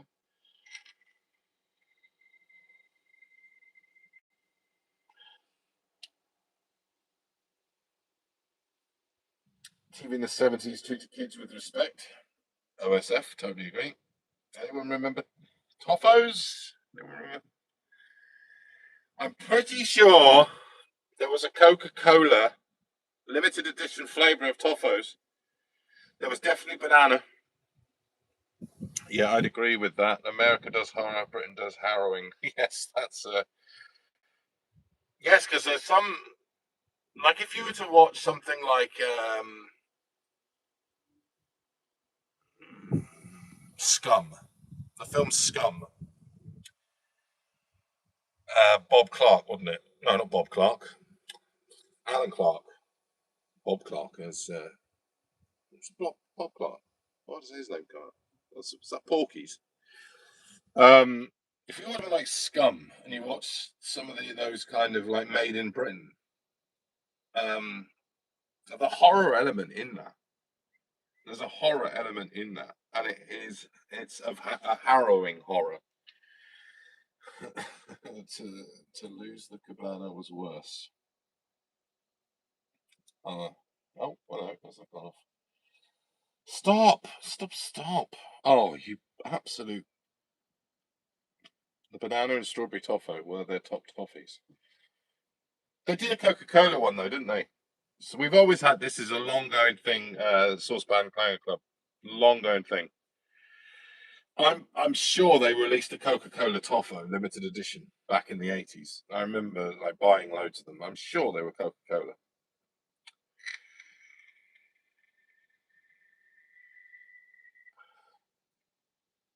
Damn right, mate. What's the major claim they were Coca-Cola with? I've just gone on way too much now about frigging old school fool. You're a bugger. Make me sound like I'm gonna search for that elusive Coca-Cola Toffo. Honourable mention to Rosemary's Baby for taking the horror genre to an art form through Sublime. course, Rosemary's Baby. Polanski, 1969. Rosemary's Baby. That was that was way before The Exorcist, way before The Omen. I mean, The Omen brought horror back to a blockbuster. Yeah, Rosemary's Baby, because that was sort of like, yeah, that was because there's art house horror, wasn't there? There's independent horror, and then there's Hollywood horror. There's three types of horror over in the US, and psychological horror. I guess you could put Don't Look Now in there as well. I think that film, but although I don't know whether that was an international hit, I don't think Rogue ever really made it in America, did he? But that would have been around that time. They were the psychological horrors, but big budgets. They had huge budgets. I mean, you had like Donald Sutherland in and Venice in Don't Look Now. I think without Rosemary's Baby, you probably wouldn't have had Don't Look Now. I think that whole subgenre of psychological horror was very popular, along with Night of the Living Dead, Hammer House of Horror. Anyone? That's Some of them are great, some of them are great, and they are worthy of watching, but some of them are awful. Hammer House of Horror, some of them are pretty bad. It must have been a parochial toffee.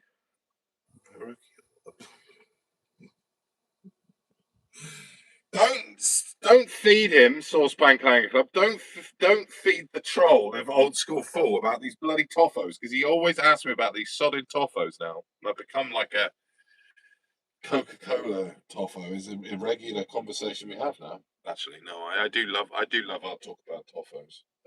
Where's your tool? Where's your tool? There was blue cola biscuits made by Star Wars.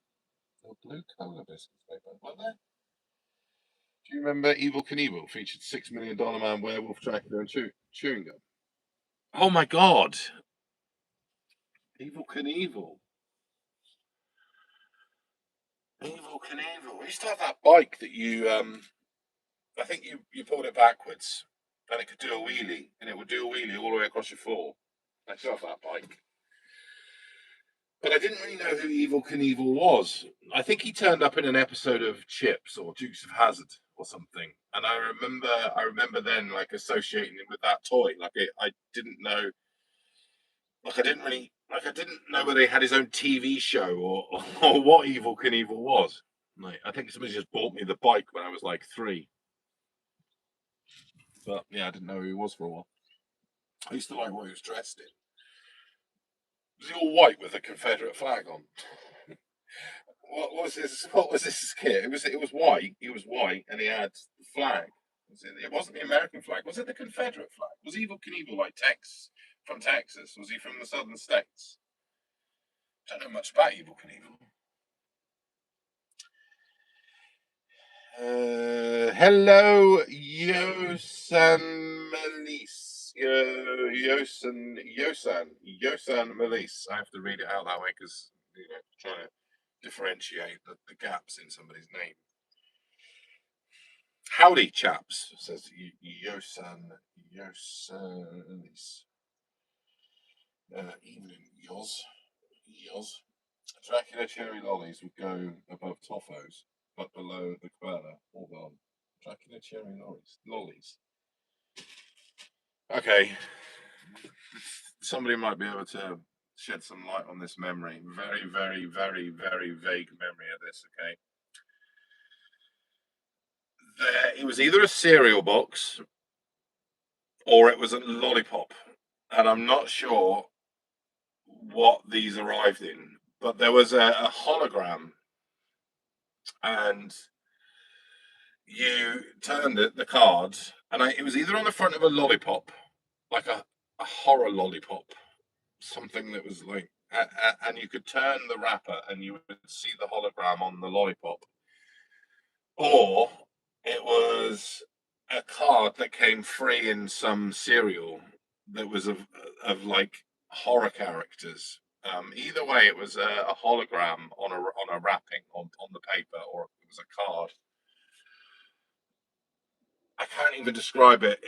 I had one once, and I think I carried it right through my childhood, like this card, or I'd taken it off of a wrapper, or I stored it in but it was a hologram of a monster in a cell, and he was had a hold of the bars.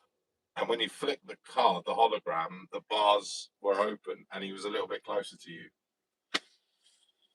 Somebody, if that brings back a memory for anyone, to tell me what that was from, whether it was from a cereal packet or from ice creams. There was an ice cream lollipop that was fangs as well, and I'm pretty sure it was like a blood fang or something. It was like a lollipop. Anyway, there you go. Just taking something out from probably 45 years ago. Knievel was from Butte, Montana. Wow, that's a lovely state in America, Montana. Didn't go to Butte though. I went to Missoula, and yeah, I like that place. In fact, that's a state that I would go back to again. Um, the walls, Raspberry Split of the late 1970s, had jelly-like bobbles on the outside, mimicking the bubbliness of living raspberry. What? Maybe it was something like a Raspberry Split, but that sounds weird. That's amazing. Gone, gone, gone.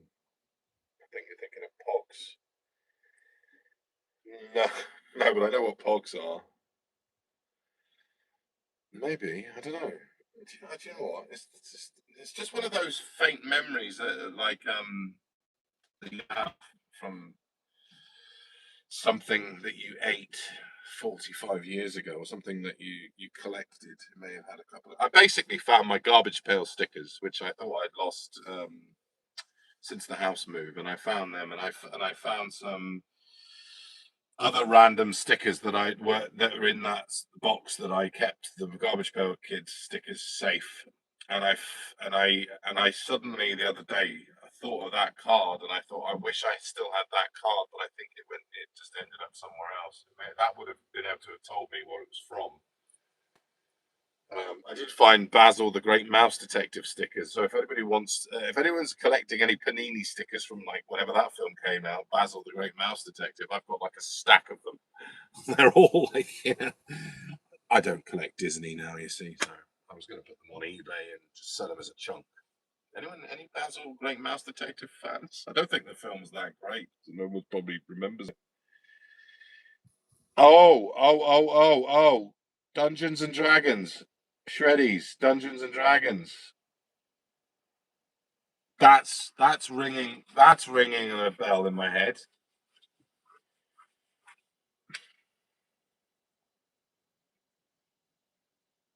That's ringing a bell. The Dungeons and Dragons. That was a hologram, wasn't it? They were holograms. I remember they also did this with the Jaws 3 as well, like Shredded Wheat. Shredded Wheat had a Jaws 3D hologram on their pack. I'm pretty sure we're narrowing this very vague memory I have this horror card. I think it's definitely going to be from Shreddies because I used to eat Shreddies as a kid, or Shredded Wheat. If that is the case, then I think we might have narrowed. It wasn't a lollipop. It was definitely a cards from a cereal packet or something. Oh, the swans have come back. Had a skeleton with a sword and dagger hologram. Top Deck Lager and Lime gone. Top Deck. Remember Top Deck Shandy? It was Top Deck Shandy, wasn't it? That's a name that I haven't thought of. And yes, I don't think Top Deck are around anymore. Hello. Was it? I can't remember who said that these were like. Here you go.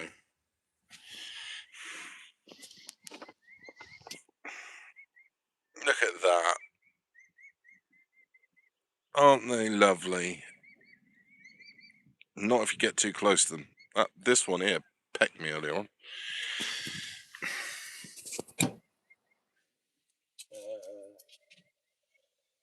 Fish and chips, biscuit, crisps come back. Fish and chips, fish and chips, biscuit, crisps. I think you can still get those. You can still get those, mate. Fish and chip, fish and chip. little biscuits in the shape of fish and chip. Yeah, you still get those. I've seen those in like B&M. They are really salt and vinegary as well. Like they are quite nice. I think they probably had those in the last 10 years when I saw them somewhere, and I was like, oh, they still do these. Top Deck no longer around. You'll have to make do with Tennant's Super. Top Deck.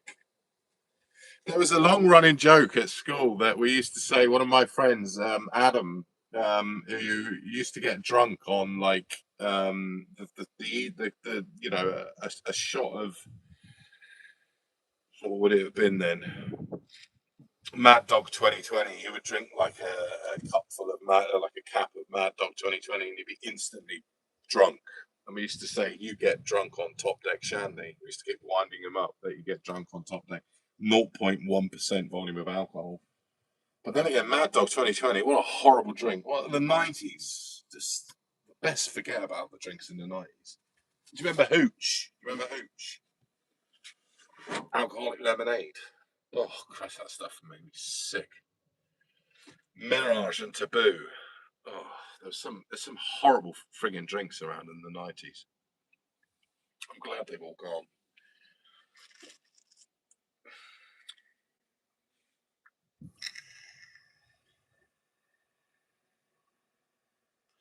Smith's Horror Bags, Bats and Fangs. Yes. Yes. Remember Bats and Fangs? God, there's some things coming back to me now. With in the chat, the chat is wonderful. What a wonderful live stream this has been. Talk about so many memories. So many memories. I can't believe the word Top Deck. You get drunk on Top Deck Shandy. You'd get drunk on a Top Deck Shandy. Just things that you remember when you were a kid. Crisps that go crunch in the night. Proper salad cream had a slight egginess in it.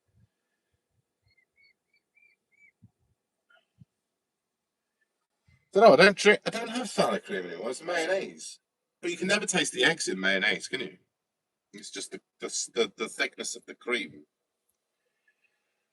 So yes, salad cream had a slight egginess. That's right, it did, didn't it? My mum used to. My late mum never used to like mayonnaise. She used to hate it. She'd always have Heinz salad cream, and I remember growing up in the 80s. It did have a different smell. It did have the smell of eggs in it. That's a weird thought. Mind you, I also associate the salad cream going in her egg sandwiches, which obviously, egg and cress and salad cream.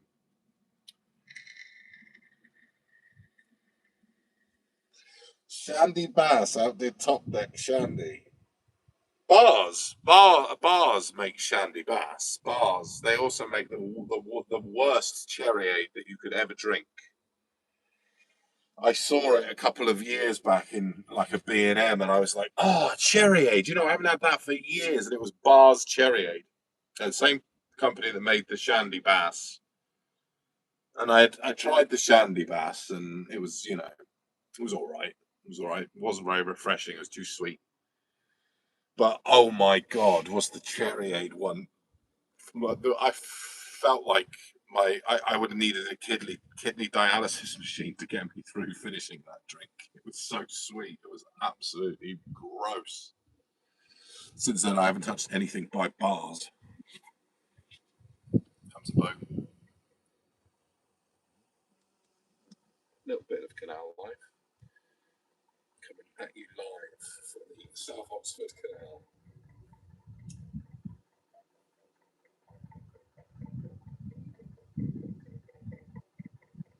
Definitely come from the steam. Hi mate, you right? How was the rally? Fantastic. Apparently, it was opened by Pete Waterman this year. There's a lot of draft on his boat. It was opened by Pete Waterman this year. It was David Suchet the year before who opened up the Braunston Historic Rally. But yeah, this year was Pete Waterman. Hitman, but no her.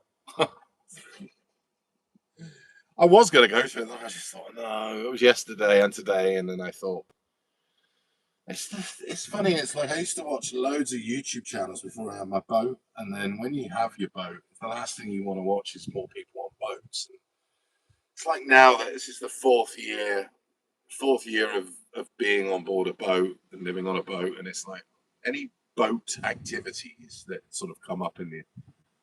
I'm not that. I'm not that. I love living on a boat. I just get a bit bored with boaters. Just people who live and breathe frigging narrowboats, boating things. It's a bit boring after a while. It's like overdosing on maritime culture.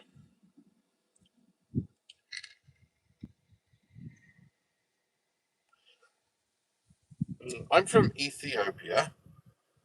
Hello, Ethiopia. And I have no idea what you guys are talking about. But I love old classic British movies. Oh, bless you. Trust us. I mean, most of the time, people in the what we talk about on this channel, we don't know what we're talking about. Well, it's just memories. It's a lot about the community that we have here is made up of some top quality subscribers who all have very vivid memories of their childhood. Yeah. So a lot of the chats that whenever I do live streams or things, it just reverts back to childhood nostalgia. Nothing too sentimental, but a longing to reconnect with the past, shall we say. So even if you don't get any idea of what we're all prattling on about here, and I totally get that you probably wouldn't, being from Ethiopia. I am glad that you're here, and I am glad that you found something in my channel. So thank you for that comment. This made me laugh. I love old classic British movies, which is why this channel popped up in my feed. Keep up the great work. Thank you for that comment. I'm definitely the oldest in here. Says old school. No, I'm the oldest, aren't I? I'm the oldest, mate. You know, it's good manners to spit at passing barges, don't you? Did your corner shop offer the chocolate-covered, crunchy, white minty foam thing that was shaped like a giant poop? I don't think it did. I don't think it did. And I'm trying to remember the name of the shop in Dartmouth, which would have been my early years. What was it called? We used to call it the sweet shop. My nan used to go, "Here's 50p, Christopher. Go up to the sweet shop and get your granddad some coconut mushrooms and some lemon bonbons for me, and then have the rest what you want. So you give me 50p."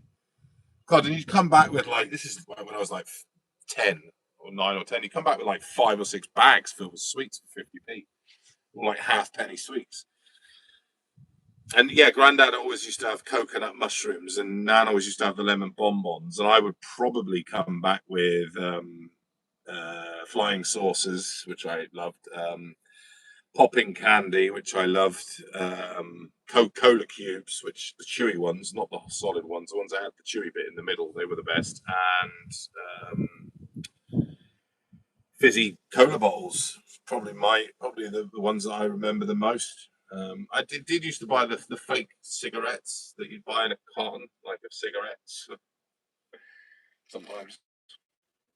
But no, I don't remember. I don't remember what you're describing there. Chocolate flavored, crunchy, white, minty, foamy thing. Freeze mint cream, says old school fool. That is gone, but it doesn't matter.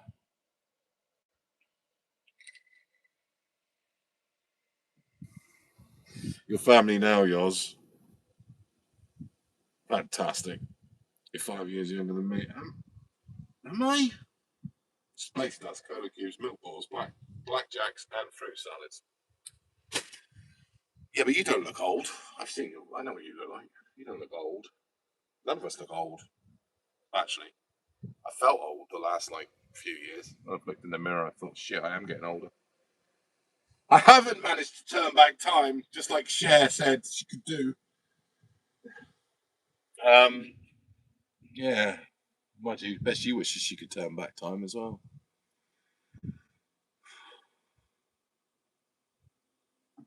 Time. It's that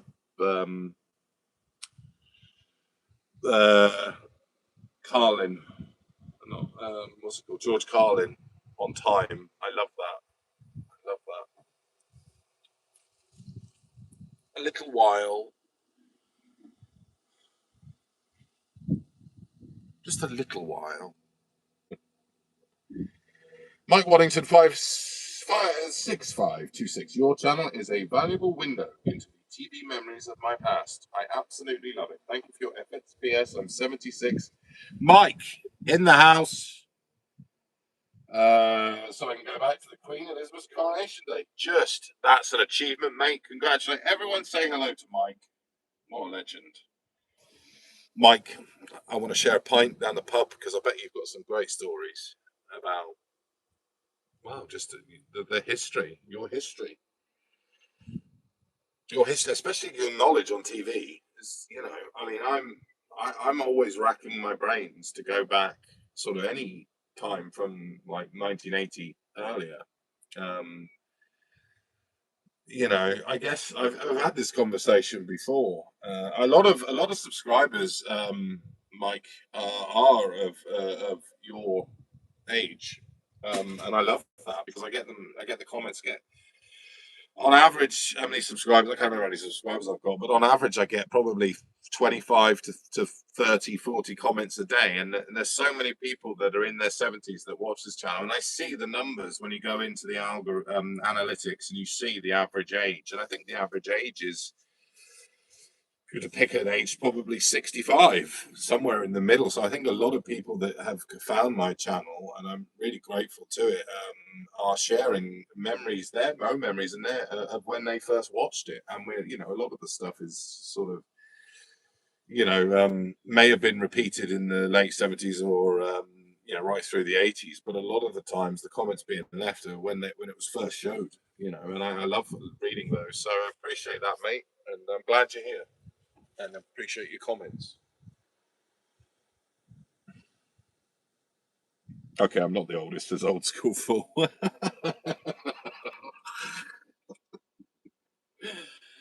Second oldest, mate. Claim it. Claim it. It's yours if you want it. Thanks, Mike. Appreciate that. So keep it good work. According to Peep Show law, the local shop in Darty was run by Mr. Rashid. Oh, he went. I always remember that. He went to Dartmouth. What was that about in Peep Show? It was.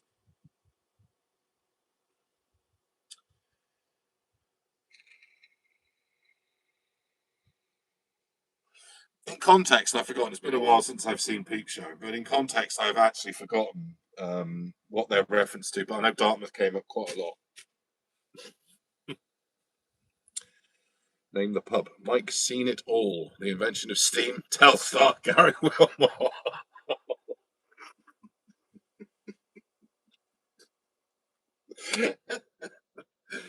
Oh god, it's quite real.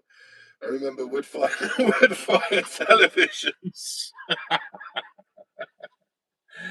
It used to take 25 minutes to warm the bastard up. Used to get home, set fire to it. 25 minutes later, we had curry. Classic. Mike remembers when the internet was in black and white. Oh no! I tell you what, there's been some great comments tonight. I don't want to end the stream just yet. Well, I do need to get a vape juice because I've run out of vape. So give me a second. I'll leave you with the view. I'll give it another 10 minutes. I'm gonna get my vape. The internet's in black and white. Oh, you're a funny fucker, mate. Oh, right.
movement.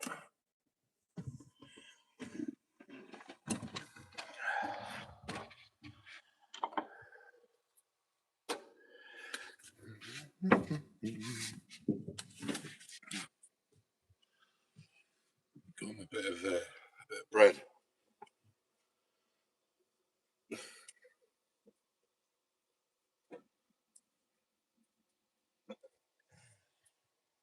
This bit of bread. It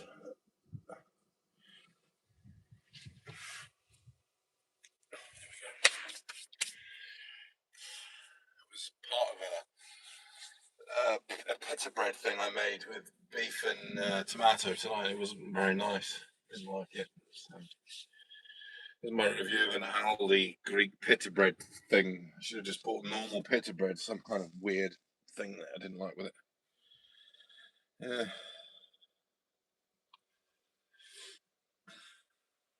Oh, I've lost the chat. No, chat.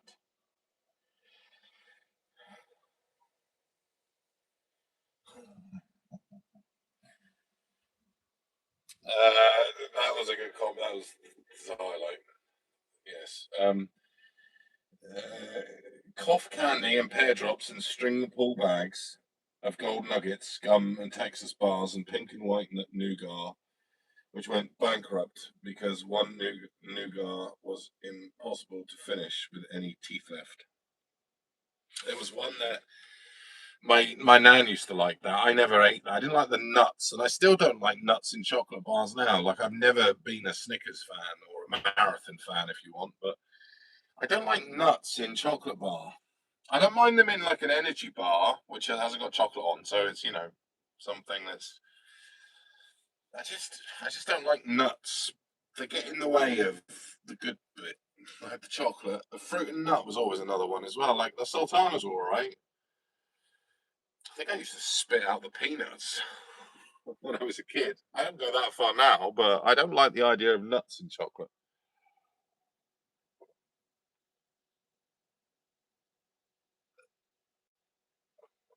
Oh, gold nugget scum. Gold rush getting. Thanks, old fool. Me and the wife were talking about craving nougat the other day. So you still have teeth. Do you remember wham bars? Do you remember wham bars? Like you bite into a wham bar and you get that sort of very bitter, sort of crystallized like sourness of something in the wham bar. I used to like wham bars, but I didn't like those bits, the sour bits. So I used to like the wham bar, but not the little chunks of sour candy in it. Never like that.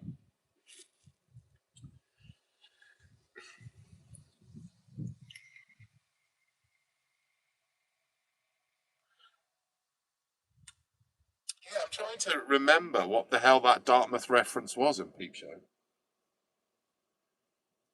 I mean, Dartmouth's had. I mean, it's a community college. That's the school. Um, I think it's called Dartmouth Academy. Maybe that was a reference to where they were talking about, but I always thought that was a weird reference because Dartmouth really isn't a place you would associate with,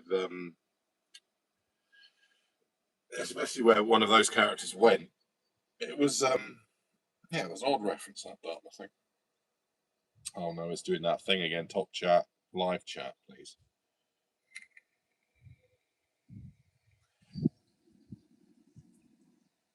Sorry, I have to refresh it. Me and the wife.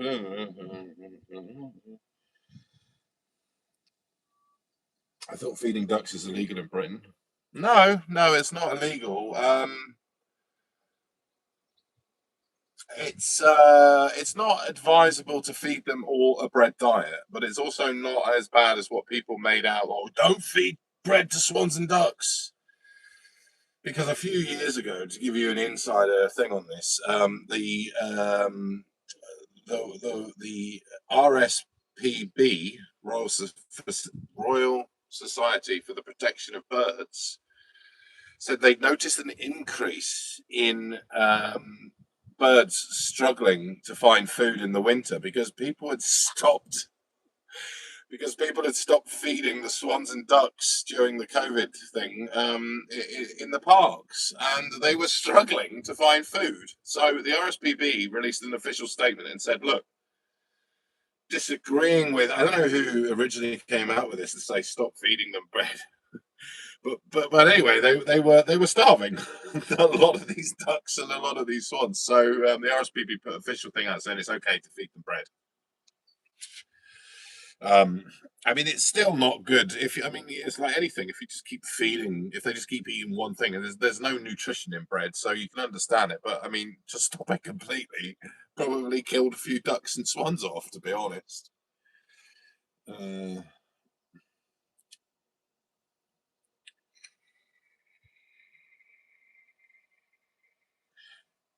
Not a fruit and nutcase then. That's an old advertisement, Mike. That's an old advert, isn't it? I've seen that advert. Not a fruit and nutcase then. Is that like dairy milk from like the 70s?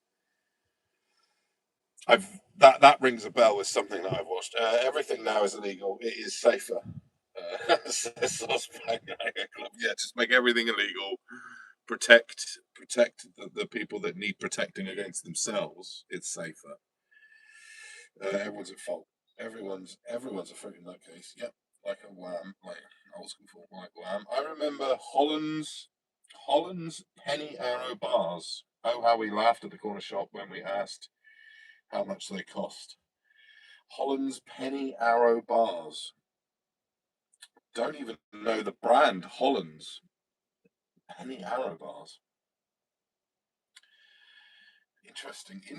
All these sweets. The Mitre Tavern. Pacers with green stripes. That was something that I remember. They're the spearmint ones, weren't they? The spearmint Jews. RSPB want to mind their own business. RSPB actually were the ones that came out and changed the rule, or changed whoever originally said don't feed the birds bread. So the RSPB, I wish I could. I'll try and.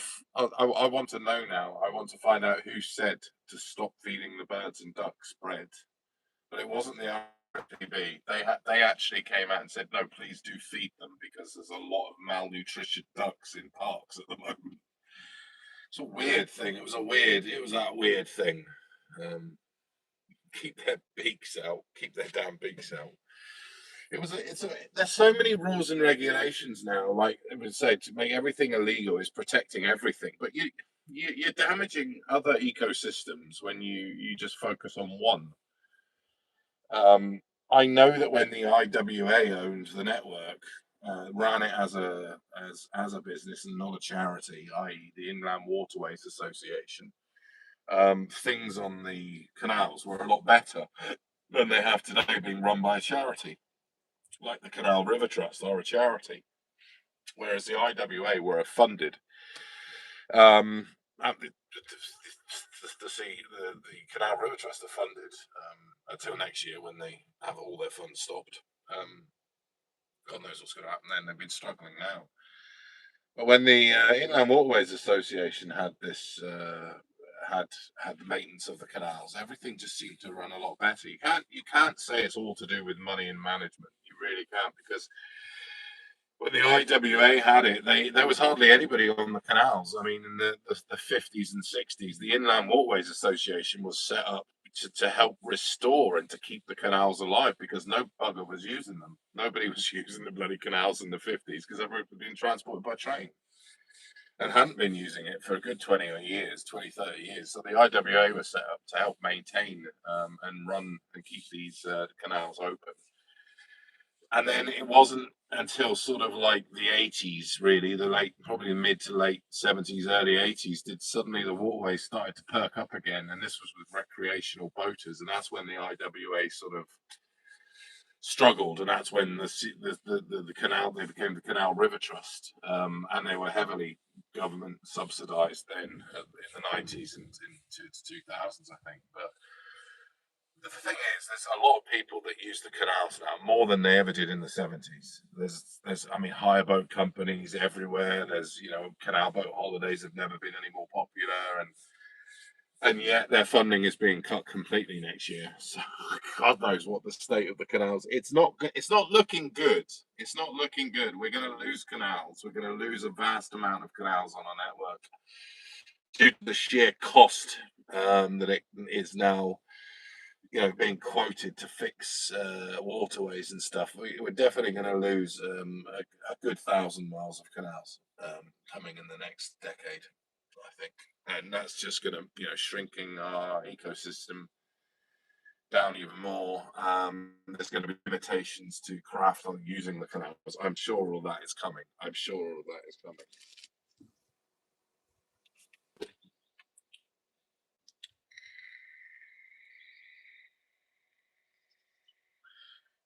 Murray Mints, goodies, fruity chews, says Saucepan Hancock. The too good to hurry mints.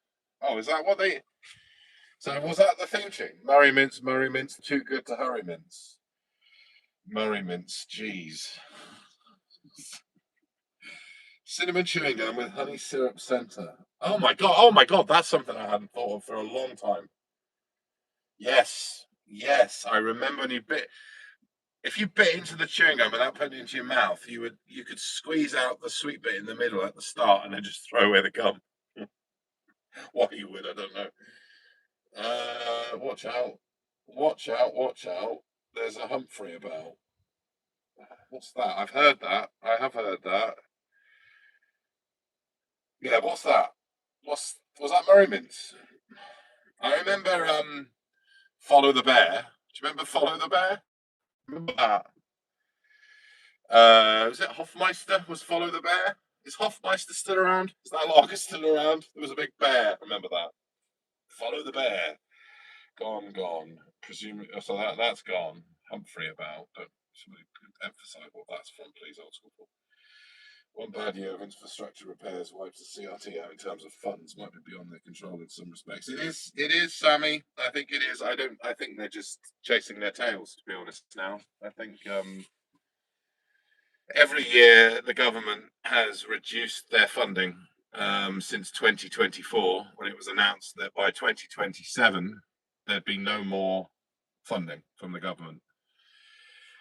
So they've inevitably, what's happened, the most noticeable thing that's happened, and it smacked me in the face because I was one of the people using the facilities, is all of the facility points on the network. I believe there are over 1,400 maintained toilets and showers across the network. Since 2024 and that announcement, all but 5% of them have shut. So all of these, like at the points where you used to have LSAN points where you could empty your rubbish, they keep the LSAN point open for obvious reasons. Although some of them have closed, which makes no sense whatsoever, because you're seeing more rubbish being left by inconsiderate voters on the canal now because they've got no place to put it. So there are those closing down. They can't close them all down, but 5% of the showers and the toilets. Now, I used to be a boater because I have been changing my boat around, and the bathroom is the last place that is left to do. And because it's so small and cramped in there, I would take a shower.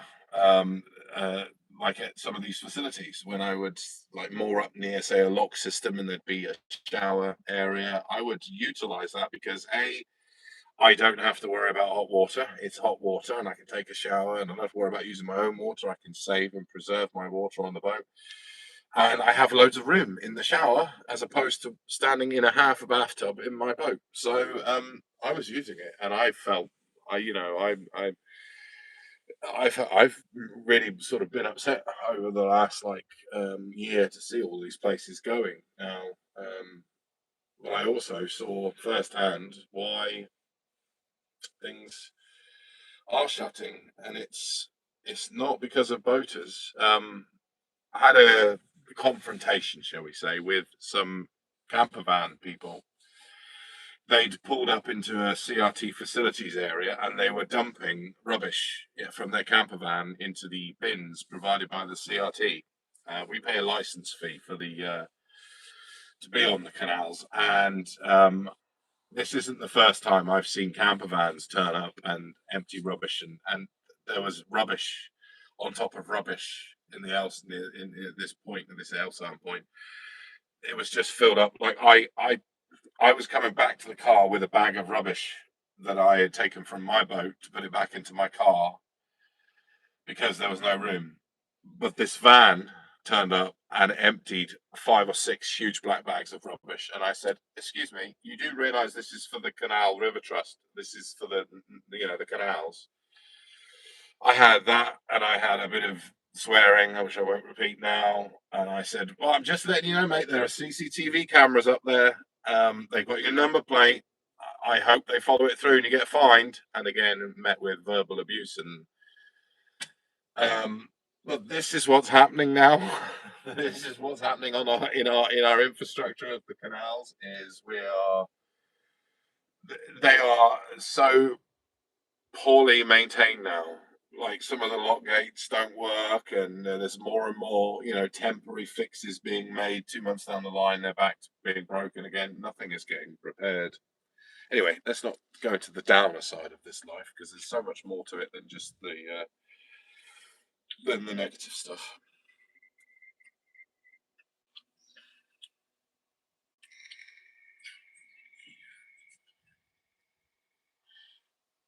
Chewing gum. Humphrey was Unigate milk. Thank you, Mike. Thank you, Mike. It was Unigate milk. A milk promotion. Red and white striped straws with strawberry milkshake powder in them.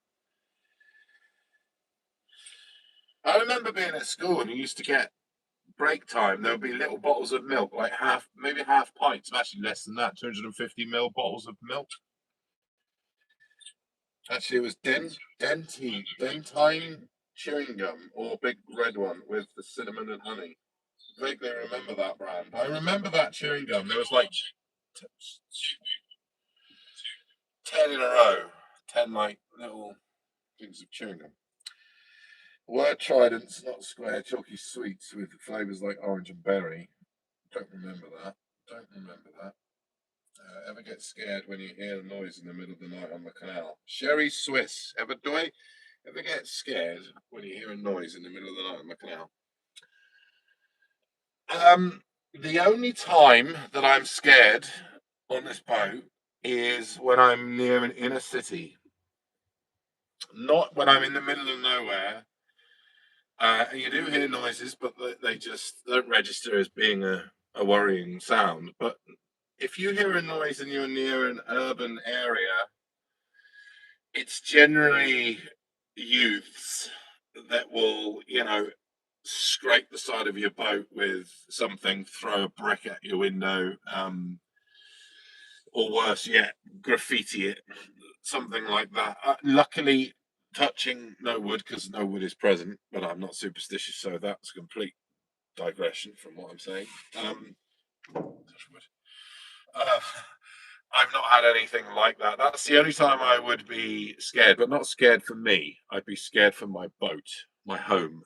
So I tend to avoid staying in areas of, shall we say, Leicester, Coventry, or Birmingham, Wolverhampton. I'd be scared if I was there, but a different kind of scared. So no, I'm totally fine with being in the middle of nowhere. Which ironically is when something like that could likely happen anyway. So,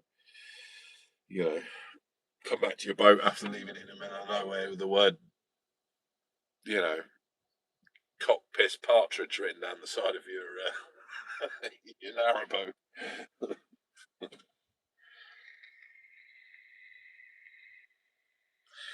Chris is 6'7", I think. Whoever is making the noise should be the one that worries. If it's an animal, I'm not that worried about animals. Cows. When you're walking through a field of cows, I get a bit worried there. But that's for a whole other different reason. Chewits were the ones advertised with the goodies. Stop frame King Kong. Yes, they were. Saucepan Panga Club. Yes. Yeah. The full motion video, not full motion video, stop motion video. Yeah. It was Giant Godzilla running through like a city, if I remember right. I used to love those ads as a kid. And I did love those sweets as a kid as well. Chewits. I used to like Chewits. Um,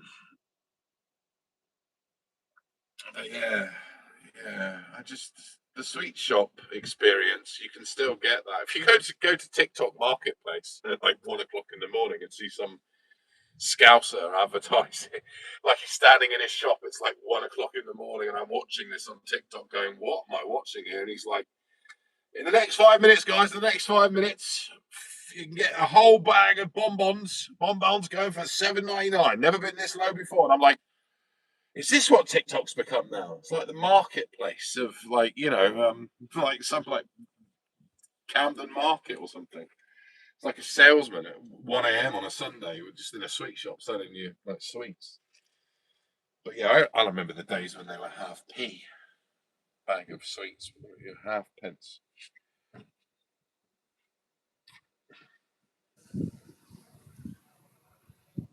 Chewits were the ones advertised with the goodies. Stop frame King Kong. Yeah, read that. The rubbish dumps, like the roads, are being deliberately made a torment to use. A Berlin Wall crossing was easier than getting access to throw away your broken MFI.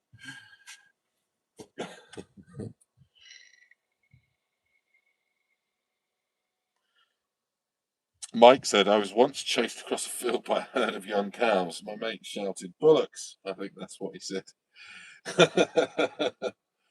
They're pretty bad, aren't they, Mike? Then they don't mean to be bad, but when you've got either calves or cows, they're inquisitive animals, and they come over to you and surround you, and it can be quite daunting. You've got to watch out. I think somebody said somebody was killed a couple of years ago, a young girl who was crossing a field somewhere in Lincolnshire, and she was trampled to death by cows. I mean, it's not unheard of that goes on. So I'm always dubious about following footpaths that go through fields. I will generally walk the towpath. If a towpath sort of stops and the direction I'm going in is kind of, I want to get over there, I will try and find the nearest road to go that route rather than go through a field, because you never know what you're going to encounter. I mean, I mean, even though I'm 6'7" and big, I'm pretty sure I could be subdued by 30 cows if they wanted to turn on me.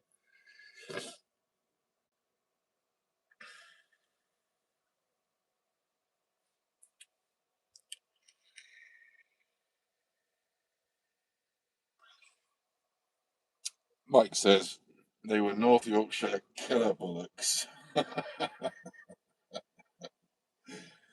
those North Yorkshire. That's where I would love to go. I'd love to go back up that area. I recently, I recently went up there. Actually, I went to see Belle and Sebastian play at the in Halifax, and I was up there, and I saw a town that I really want to visit. I haven't been there since the 80s with my parents when I was very young, and it's Barnsley. I had this thing about Barnsley as a kid. And there's I think it's the Museum of Mines is up there as well, which I've always wanted to visit. But I love the history of Yorkshire. And I love the outdoorsiness of Yorkshire. But I also love the kind of small towns that have been that have struggled. They struggled through the 80s and 90s for obvious reasons. Have suffered massive unemployment and were really sort of like struggling in the 90s and 2000s. But that certain ones have turned themselves around, and Barnsley is a town that when I last was there in the mid 80s with my parents, market town, traditional Yorkshire market town. you could see it was struggling, but there was a lot of history there, and I really liked. I was like 9 when I went there, and then over the last like 10 years, I've seen I saw a documentary on Barnsley about 5 years ago of how they've turned it all around, and I really would love to visit. And I saw it as I was going up the M1, and I was like, "Oh shit, Barnsley! I want to revisit Barnsley." But I'd love to take the boat up there, to be honest. And there is a canal near there. Don't know which one it is. Huddersfield Canal. No, that's not. That's not. That's the Manchester. No, maybe it's Huddersfield. Leeds and Huddersfield Canal. We'd have to go up that area because it's not that far. Yeah, Leeds and Huddersfield Canal. It's not that far from some of those towns up there in Yorkshire. I'd love to revisit Yorkshire because it's got some good memories of our B&B when we used to stay up there. For a good 2 or 3 years, we went up to Yorkshire, did the south and then the north. But yeah, watch out for them killer cows.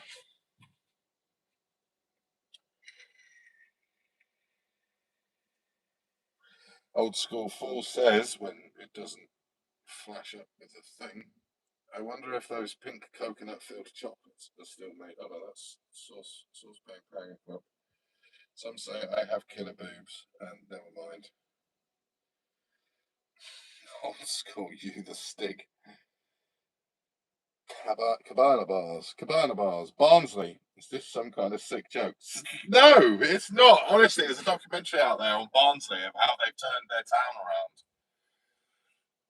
Like the marketplace they've got there now. Their indoor market is legendary. Like there's so much like affordable food, local grown, local made food. And I was looking at how the council had spent the money. Like even people from Barnsley are saying how great their council is for the last 10 years. You never hear that across the whole of the country. You'll always hear, "Oh, bloody council taking this, bloody council doing that, making this, blah, blah, blah." This everyone they spoke to in this documentary was saying. I mean, it's a documentary at the end of the day, but they were saying how well the residents of Barnsley have said how well the council over the last 10 years have reinvested in making Barnsley the diamond of Yorkshire. Whether this was all just a tourism campaign to get people to go there. And they still get loads of coaches every day of mostly people retired, shall we say, on coach holidays that do that. They every day they arrive and they walk around the market and trust me, Barnsley swear his hat. Barnsley swear his hat. I just want to go there to see what it's like.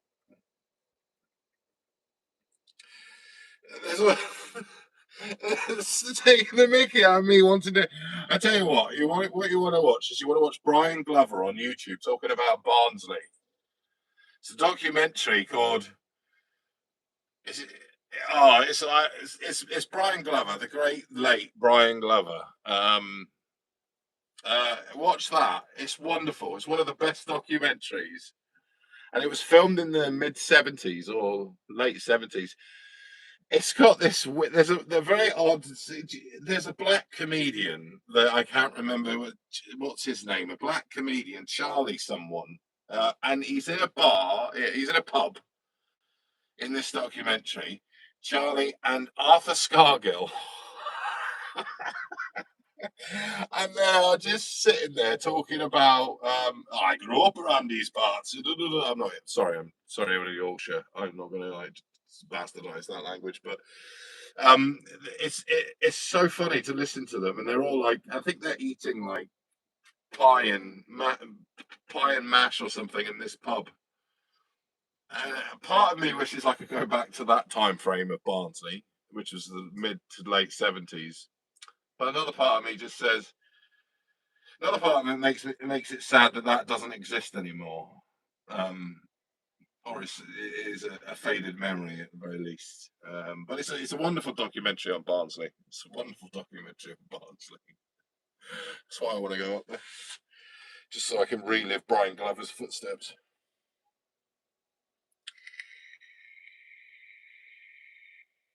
Saucepan Clan Club says there were small chocolates wrapped in red film sold as penny sweets. I don't know these. I love how Saucepan you've stayed to the confectionery, mate, and I do love that. I don't know that one though. Small chocolates wrapped in red film. Remember the red film in Roses, or was it the other one, Quality Street? One of those had a red film. There's an old saying in these parts: "Never go to Barnsley," says Mike. Um, well, I live in a dump. Drumsticks are probably still made. Drumsticks were lovely. Barnsley, the Joel and the Nile. Is there anybody here from Barnsley? Back up. Your council have done a wonderful job. Brian Glover was brilliant. I love Brian Glover. I love him. Yeah, I love him as the. I mean, it's just one of those faces that I grew up watching because of the Tetley Tea. And it was the voice that was on television there wasn't a day that went by where you didn't either hear his voice or see him. And it was just a very familiar voice, very familiar. And and it was so familiar because I grew up with my grandparents. So I was a lot older as a 9-year-old because I'm living with my grandparents. And my nan would always say, "Oh, it's Brian Glover, it's Brian." My granddad's a Brian Glover again. He was a name unanimous with so many people, and he had such a varied career. Like up north, he was known as a wrestler. I think he was in wrestling. I think he was a wrestler for a good 10 years, and then went into acting quite late in his life. Was in a load of Play for Today's. Um, it's the one with the fisherman. It's bloody brilliant Play for Today with the fisherman. And I've forgotten the name of it. I need to rewatch that again. Um, and then obviously he went to America, got quite fat. I mean, he was so like well known in the UK that when John Landis came over to film American Werewolf in London, one of the first people that he contacted when he had started the production or pre-production was Brian Glover, to get Brian Glover in as the barman in the bar and the Slaughtered Lamb. I mean, it's like even his presence in America was sort of felt. Yeah, he's a wonderful actor, and then obviously people like David Fincher worked with him later in his life in Alien 3, which is an underrated alien film, by the way. It's just literally an A-list cast of like great British actors in that. It's like watching something. It's like watching Coronation Street with aliens. There's just so many British actors in it. It's such a wonderful. But yeah, Brian Glover. Long live Brian Glover's memory.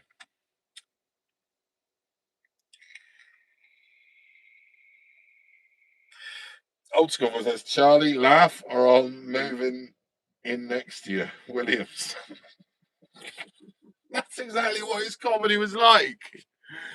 He even does it in this documentary. He even makes a joke where it's like putting himself down. It's such a weird time. Such a weird time. Like, yeah, that's a great way of calling his comedy. What do they call it? Yeah, some people might say it's very sad that you have to take the Mickey of yourself to be accepted. I think that was always his. Some people argued about Charlie Williams was that he self-derogatory. Was it self-derogatory? There was an argument for that, and I remember thinking, not necessarily. His act there was more to it. I think, although I'm not the biggest, like I've never followed his career or anything, but that is a good way of putting it. Charlie, laugh or I'll move in next year, Williams. Barnsley hasn't changed. Enough. All right, Mike. um, I'm in Halifax. I was in Halifax. That was a pretty town. Halifax, go over the top of a thing, and then like it's in the dip. I wanted to. There used to be a canal that ran through Halifax, but it's gone, or they've diverted it, and there isn't one now. But I thought this is a nice little town. It's a nice little market town. And when I saw Belle and Sebastian in a place called Peace Hall, Piece, beautiful hit, a load of history there. I mean, old school. You're a music person. You probably know there's a lot of bands that played there over the years. Beautiful building as well. Kind of like the Buckingham Palace of Halifax. I've never been before, so I was quite impressed by Halifax. Not by where I stayed though. Not by where I stayed.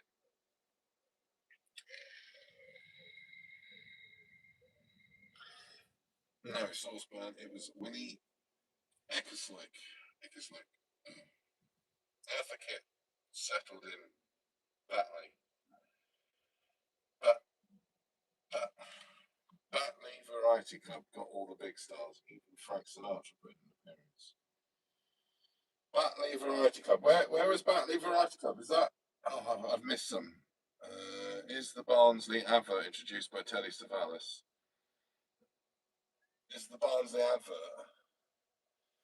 No, it's not. Oh, you're talking about the documentary. That's a Brian Glover documentary about Barnsley. Oh, I see. You're answering. I see. I'm behind. Sorry, I get behind with the chat. Yeah, Mike, Mad, the stars. It pulled in. Sorry, Batley Variety Club. Where's that? Where is that? Julie. Hello, Julie Ash. Julie's here, everybody. Say hello to Julie. Julie. Clapping sound. Even a major and chat. Just noticed you're live. Have been live now for, oh my God, over 2 hours. Over 2 hours. Gee, I should check out how much power I have left in my batteries. In here and in here.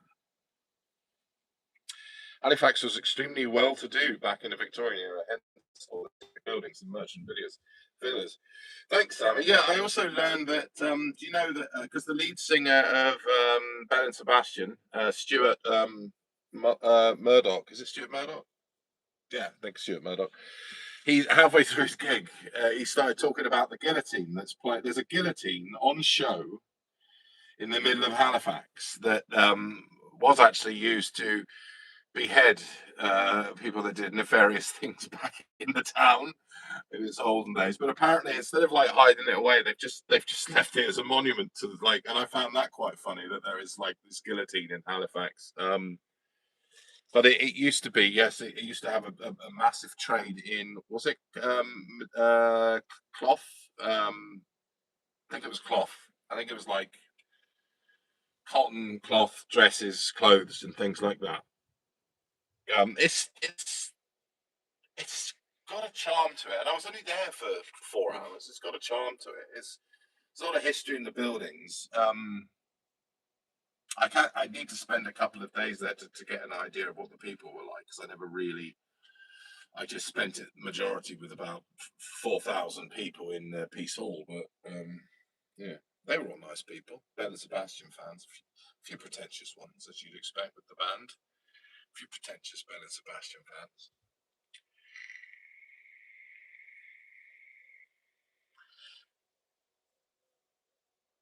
Oh, Julie, sorry you didn't get a notification. Halifax hates. Yes, linen trade, great place, lovely people. Yes, that was it. The linen trade. That was a better way of saying it. Just cotton and clothes. Yes, it was. I picked that up from being there just for a few hours.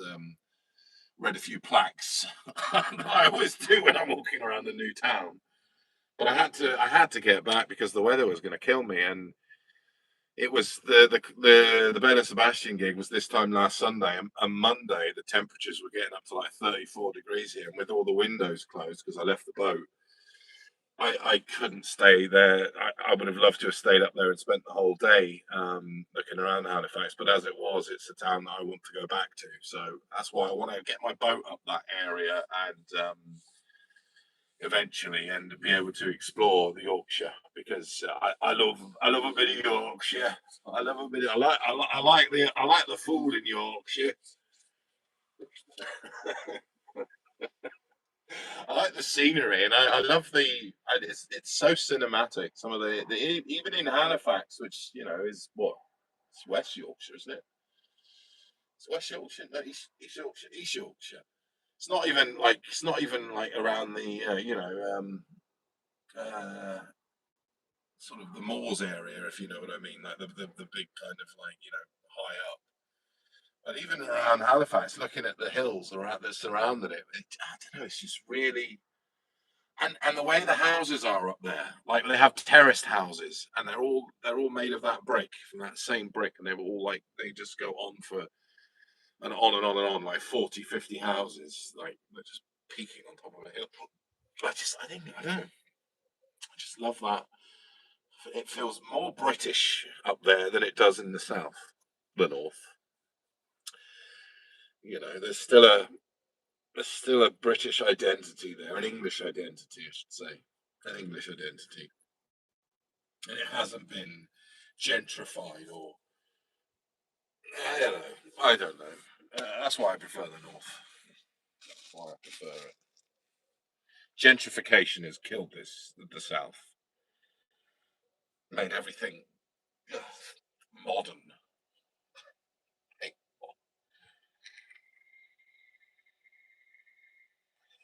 Halifax is a great place, better than Huddersfield. Huddersfield. I didn't go to Huddersfield. Mike, where are you from, Mike? Where are you based? So are you Yorkshire? I moved here from Bristol, like going back to the 80s. Kids leaving their bikes in the street overnight. Brilliant.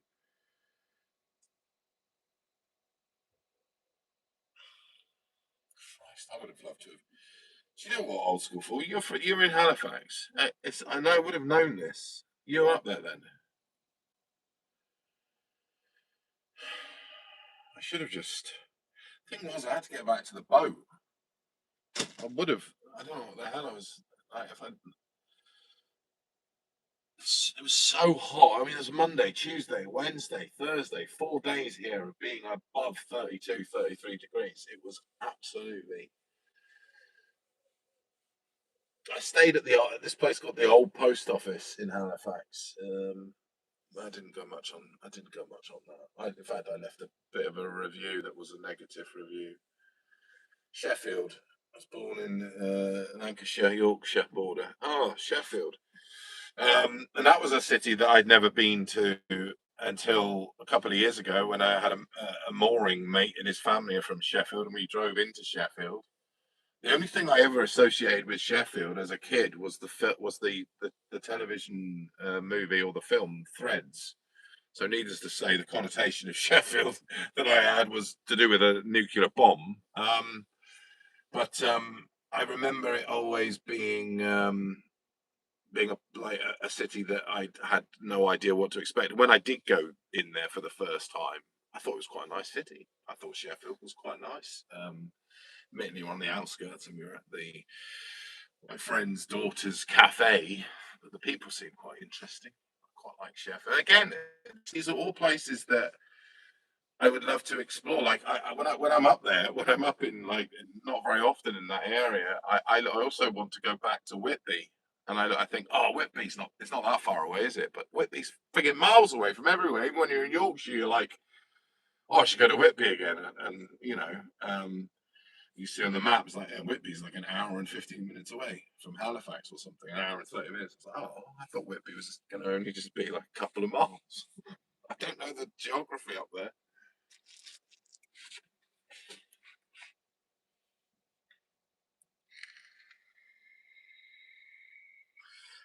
No, I don't want the top chat. I want live chat. Sorry guys, I'm missing stuff. The YouTube keeps on making me choose between top chat and live chat. I hate when it does that. Always amazed me at the language barrier between adjacent towns, says Mike. Sorry, what was that?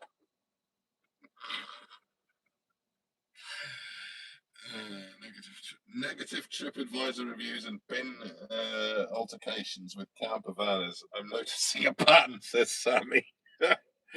Damn, you've been here too long, mate. You will notice a pattern. Uh, Yeah, I hate writing reviews, especially the negative ones. But having cigarette burns on your duvet cover and stains on your sheet and exposed extension lead cords scattered around the floor of the room in various places. Hey, they're not going to get a positive one with that. Hey up, lad.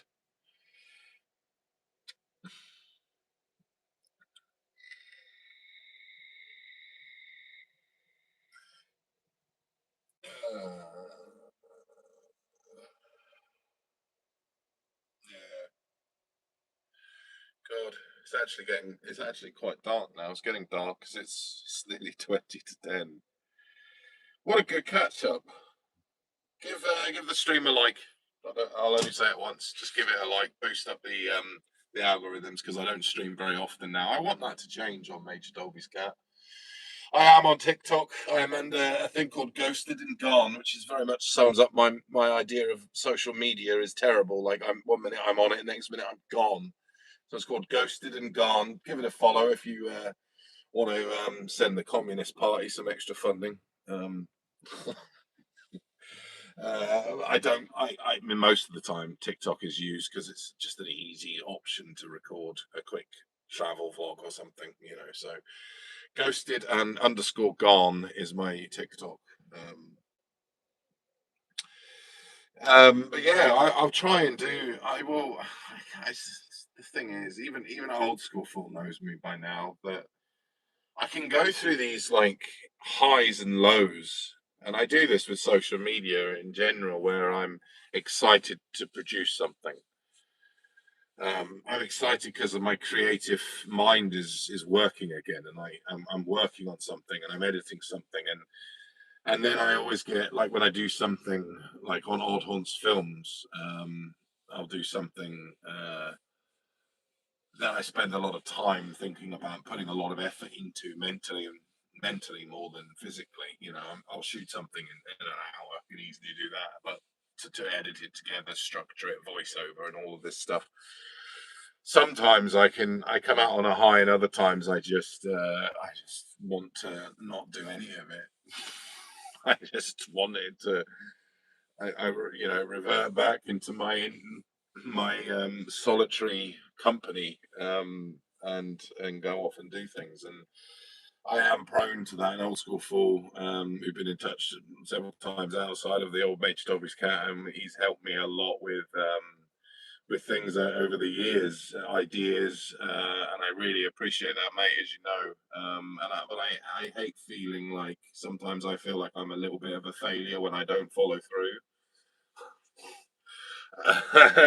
with an idea or what I want to do, or it's sporadic. It's momentary spurt of energy of creativeness, and then suddenly it's gone again. And that's kind of what I'm like. Um, Probably why I never really made a success as a freelance filmmaker back in the day. I did it for 6 years, subsidizing my freelance filmmaking cameraman skills with um, wedding photography, which I did for a long time. But because my life now is on the move a lot, I don't have a base to set up a business like I did then. But even then, I was sporadic at the end. Sometimes I'd have the energy to do it. Sometimes I'd lost interest. So that's generally me. But I love Major Dobby's Cat. I do love Major Dobby's Cat, and part of me misses every Saturday night when I used to do the streams for literally like a year. It seems like a long time ago now. I mean, boat life can sometimes isolate you, and the isolation becomes you get used to it. Uh, I mean, tonight I was on, to be honest, why I've been on here nearly 3 hours is because I just wanted to talk, because I have been in this spot now for a week, and I have seen I've moved my car once and gone into Leicester, where I picked up the Twilight Zone. The rest of it has been here, and I've spoke to a lady who was walking her corgi. I think that was Wednesday. Spoke to the guy down there who says you eat too much. I said that's a bit rude, mate, and I laughed about it. And he said, "Oh, he said I've seen. Is this your third trip?" He said, "Since you've been here," and I said, "It's my second trip." He saw me in the week, sweating, pouring off me as I was walking a quarter of a mile back to my car. Came back, brought water with me, and then today he saw me, and he said, "You're always eating. You got to eat less." He said, and it was an interaction. Apparently, I eat too much. I said, "It's more water, you know. Give me a hand with these water bottles because it's killing my arms."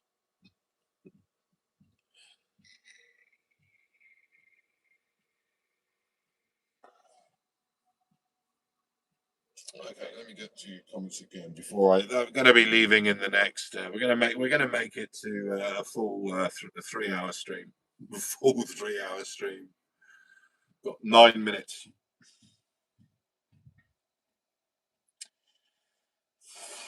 3 more hours. 3 more hours. Julie says, I was just down in Dartmoor last week during the heat wave. What was it? I mean, I've heard my late mum's neighbour, who opens up the windows of the park home I'm trying to sell, said that inside it was 32 degrees. And I think you may have had on one of those days, Julie. I think it may have been the Tuesday or the Wednesday. It was hotter in Devon than it was here on the boat. And on the boat, it was 35. So I think you had a 36-degree on a Monday or Tuesday. Either way, I mean, it was too hot. It was too hot. I melt over 25 degrees. It's pouring off my head. And I find it tough. But yeah, when it went up to like the record-breaking 38 degrees on board the boat on Thursday this week, and I was like, that can't be right. I had all the windows open, all of them were out. I took out all 8 windows, and they're all like, you know, laid so that the panes of glass, if you like, the window comes completely out. But you got to like prop them up because double glazed, you don't want to smash. So I propped them up in safe places throughout the boat, and I thought that'll be all right. That'll be all right. That'll keep the temperature down. But there was no air coming in. It was just hot, humid, 100% humid outside the window and inside the boat. And I thought, even with all the windows out, 38 degrees. And I said, and I equate it to being in the exhaust of a hot rod. It was absolutely unbearable. So I'm hoping, Julie, you didn't get too bad down there, or you managed to stay away from and get a little bit cool. If you can't do the time, don't do the crime, says Old School 4. It was too hot even. Enough for Princetown. Is that where you were? Princetown. I love Dartmoor, Julie. I love it. I did many a photography creative projects on Dartmoor. In fact, some of the 3 films that I shot, or 10, it was him. It was me shot on there. It was the 3 that I did with Justin, my friend Justin. But they were all on Dartmoor. We were always up on Dartmoor filming.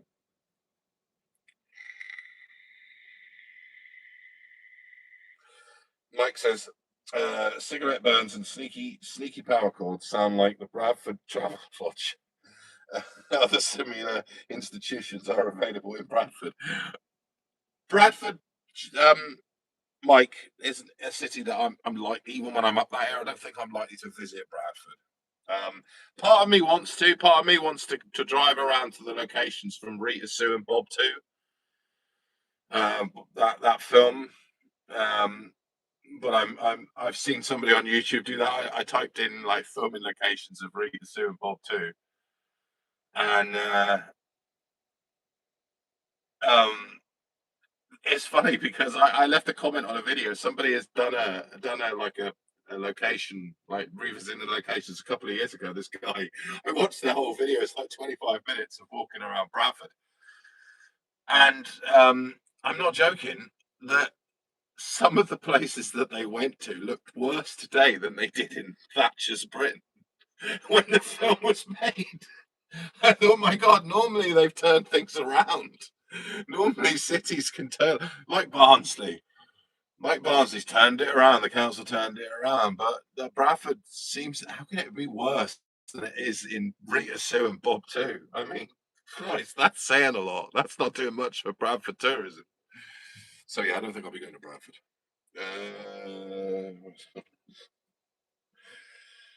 I was having a pub lunch near the prison. At least you weren't having the pub lunch in the prison, which I think. Do they open? Can you go in there as a visitor? I think you can. There's like a museum, isn't there? The Princetown Museum or something next to the prison. There's a museum. Am I right in thinking that? I don't know. Maybe I'm wrong. Uh, wear these glasses when feeling gloomy.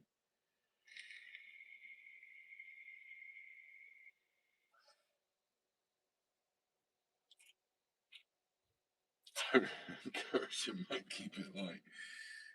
Get your likes in, folks. 11 of us here. Every little helps. It does. Thank you, old school for Sammy. I doubt he needs encouragement. Think of the poor camper vanners. You don't, Sammy. Don't take their side. Don't take their side. Like Peter, Peter Muriel. I'm trying. I love it when people talk to each other, so I'm not necessarily in that conversation. Wednesday was crazy. Thursday, I travelled home at 7:30 a.m. from Oakhampton. Trains were air conditioned, thankfully. Thursday was the hottest day here for me. Barnsley is a Potemkin village. It's just a film set view from the motorway. Been looking at park homes around the area, actually, trying to work out if I like the lifestyle. Do you want my honest opinion, Julie? Do you want my honest opinion of a park home? I'm going to give it now because it's up here now for me. When we sold the home, the family home, when my dad passed in 2010, Mum, after a couple of years, me helping her get a social life back, she met another chap called David, and he was a lovely guy and was with her right to the end. And in 2012, our four-bedroom home that we grew up in, that I grew up in, it wasn't manageable, and David had an older caravan at that point, up in this park in particular, and they just opened all these brand new park homes, and it had all these promises and all these things being said of what they were going to have a waterfall as you go through, and this sign saying this, and I'll refrain from saying what the park is now, but all these big plans. And Mum said, "What do you think if I sell the house? I'll have a bit of money left over, and maybe I could, go try." I said, Mum, I said, I'm not attached. If anything happened, the first thing I do would be to sell the house. I said, don't think of me. Cash out. Yeah, you're in your 70s. Cash out. Take the money. Go on cruises. Spend the rest of your life on a cruise ship. That's probably what my dad would have done if it had been the other way around. So Mum did. She sold the house, and we got the park home, lovely park home, a £220,000 park home in 2012, 2013. Over Mum passed away 2023, David passed away 2024. Over that 9 years, Julie, the park home had seen 5 different management companies, and each and every one with promises just delivered even worse services, and they used to have a committee of people that were residents that got disbanded because people just gave. Who owns it today? Who owns this place today? Things that were broken promises left, right, and centre. People being disheartened. Poor management or of the park home. investments not going in. The 10% that you have to give the park home when you sell a park home at the end is supposed to go into the park. It doesn't. It just goes into the management company's back pockets.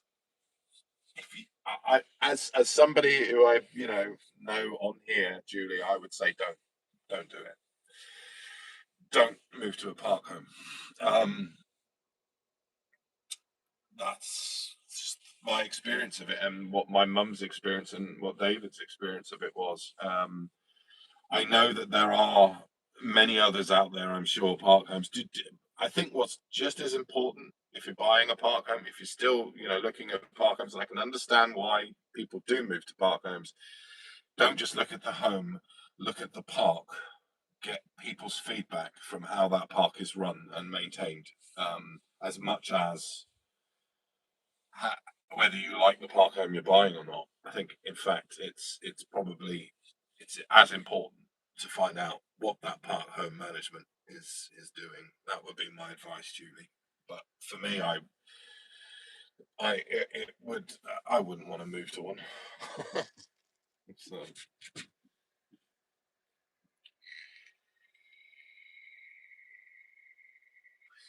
Is it not open as visitor attraction? Some talks of it in the future. Oh, Julie, get a whip it, and you'll fit in perfectly. I did want to find out your opinions on them, actually. Okay, Julie. Well, I don't want to put you. I don't want to put you off. That's my own personal experience. That's my mum, my late mum, and David's experience. David had said, because he'd lived at the same park in an older caravan for 10 years before he met Mum, and he said it used to be run beautifully. But yeah, over that period of time, as soon as people could see how much money they made, this is sort of 2010 onwards, maybe,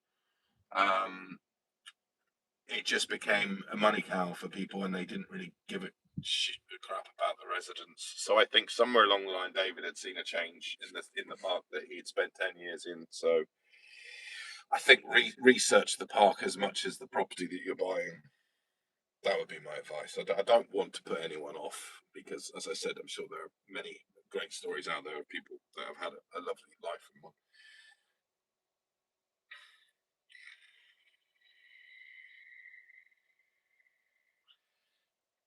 Julie, friendly folk, and it's not the end of the world. Motorways to anywhere you need to go. Good rail services.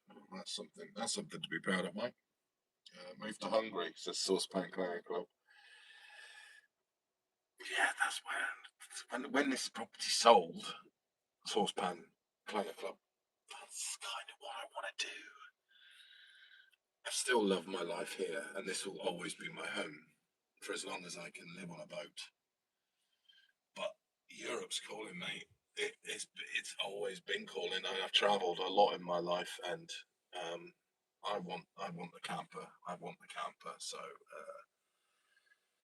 yeah, I want the camper. Big plans. Odd Haunts Films, if you haven't followed, give that a follow, because that's where it's all happening with the camper van thing. And I haven't got one yet, and I'm looking for a specific one, but I want to do Scandinavia, then I want to do Eastern Europe, and then I want to get a camper van and do Scotland.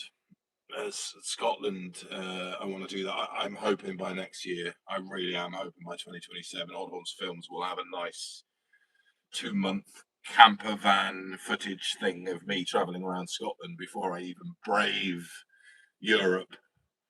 And what's it? I'm worried about the retinal scanning that goes on in airports now.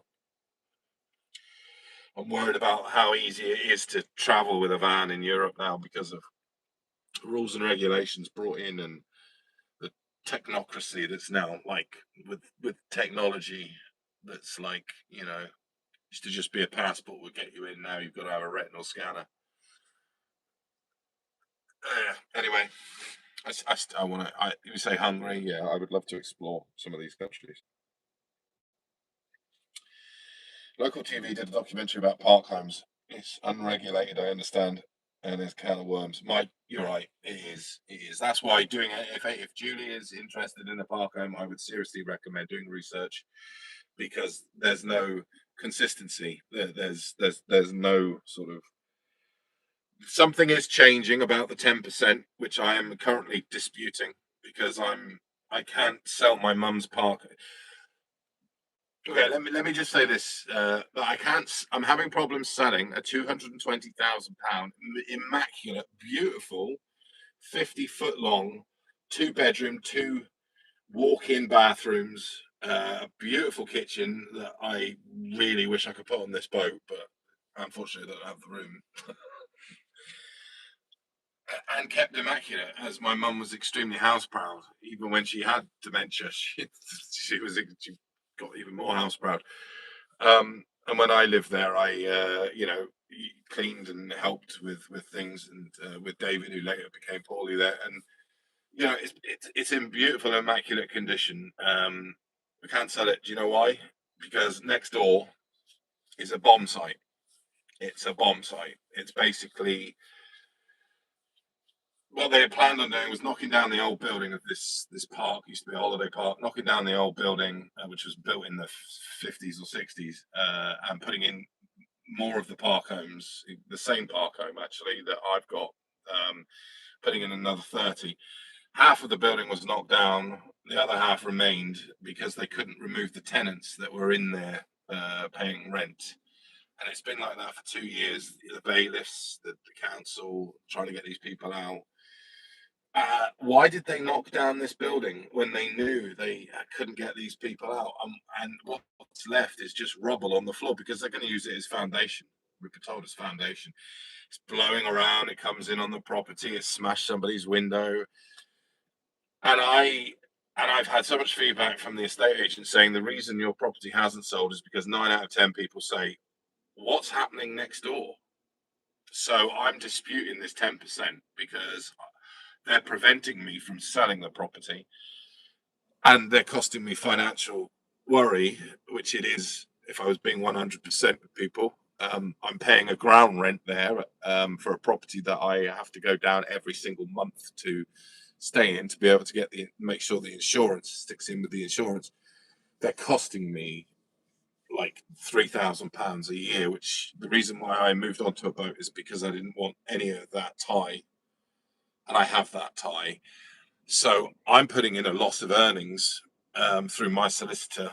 Not only do I want the 10% gone if I sell it, in the next few months, I want them to give me money back. That's basically going to give me my ground rent that I've been paying for the year and a half. It's looked like a frigging bomb site next door. So that's the situation. That's my own personal experience. What's going on there?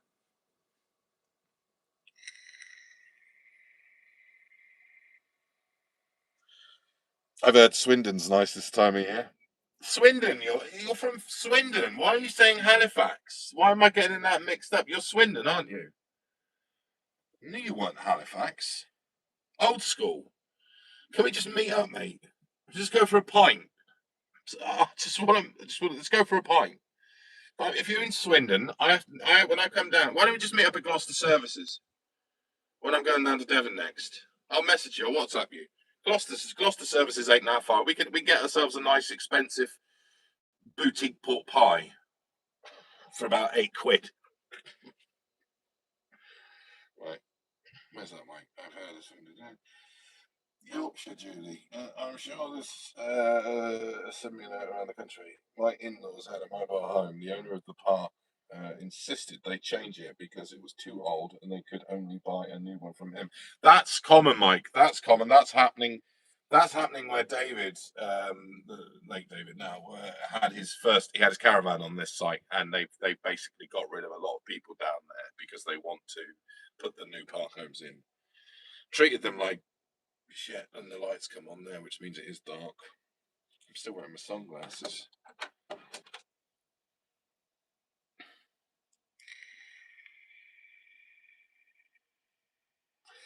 Bank Iron Club says French land and houses were surprisingly cheap a couple of years ago, but it is French. Two of my best friends moved out there with their 3 children, Katie and Nick, and I've been out to their property a couple of times. What they've done there is amazing. Self-sufficiency, a huge amount of land, beautiful old farm cottage near the canal. They want me to go over there. Katie speaks French. I know Nick's a self-published author, doesn't really. Katie is a stay-at-home mum, and they both homeschool their children. They do know a bit of French. It's the language barrier, I think, the main thing for me. Say no to scanners. Say no to scanners. Now, bro, 5 years in, shout me when you're here, and we'll raise hell quietly with tea and biscuits. I'm gonna, mate. I'm gonna just to let you know. I won't say here just because if I put this chat live, I don't like people knowing that I might not be on the boat. But it's not gonna be. It's not gonna be that much longer before I'm due down again. And I generally moor with other boats. Find a nice mooring spot where I can leave it for a week. So I'll WhatsApp you, mate. I'll WhatsApp you. We'll meet up and chew the fat over a pork pie or something. But yeah, that's it, really, guys. Thanks. Oh my god, way over 3 hours. Oh my god, thanks for being here. It was lovely to talk to you all. Really nice. As I said, it's been other than today. It's been I've not been interacting, so this was a nice, healthy chat.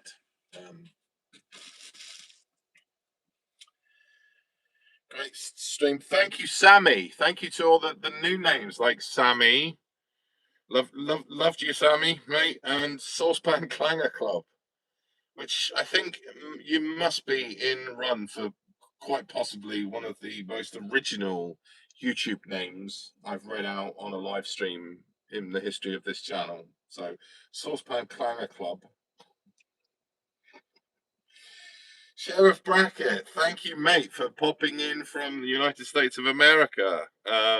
Always, you mentioned some earlier in the stream. I appreciate some of the series that you were mentioning as well. I've got a lot of mentions in this stream, and that's why I'll link this as unlisted. But I go back to these streams and I go back to the transcription of the chat, and I save the transcription in a file, and then I can pinpoint the shows and stuff. So I appreciate everyone at the beginning of this stream, which started in 1986. I think that far back. There's me laying on the bed and just being lazy. Some good ideas for entertainment, which is good. But smash the like, folks, as Old School for. Good night, says Saucepan Clan Club. Good night, Saucepan.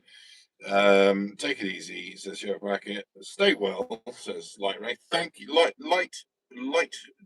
Ray. Thank you, Light Ray. I will stay well. So you stay well too. In the words of Vintage BT Advert, it's good to talk. Thanks, everyone. Thanks, Mike, for dropping in, mate. And you're always welcome here. Everyone, wonderful. King Cohen, great doc on Larry. That's the one, Sheriff. Larry Cohen. Right. I am gonna next time I do a stream, Sheriff, I'm gonna watch that. In fact, I'm gonna download that tonight. It's probably one that I can find fairly easy to download and watch. Julie, glad you dropped in at the end, Julie. And as I said, I hope I haven't put you off the park home idea too much, because I'm sure there are. But my advice again to just keep it brief and just to investigate the park home site as much as the park home on the site for sale. That would be my advice to anyone. You know, be safe all, and good night. Good night, Old School full. Mate, good night. Good night, everybody. Love you all. And keep enjoying Major Doggy's Cat, and hopefully stick with Jury. Mute the jazz if it gets on your nerves a bit, but stick with Jury. It might be a good one. So take care, everyone.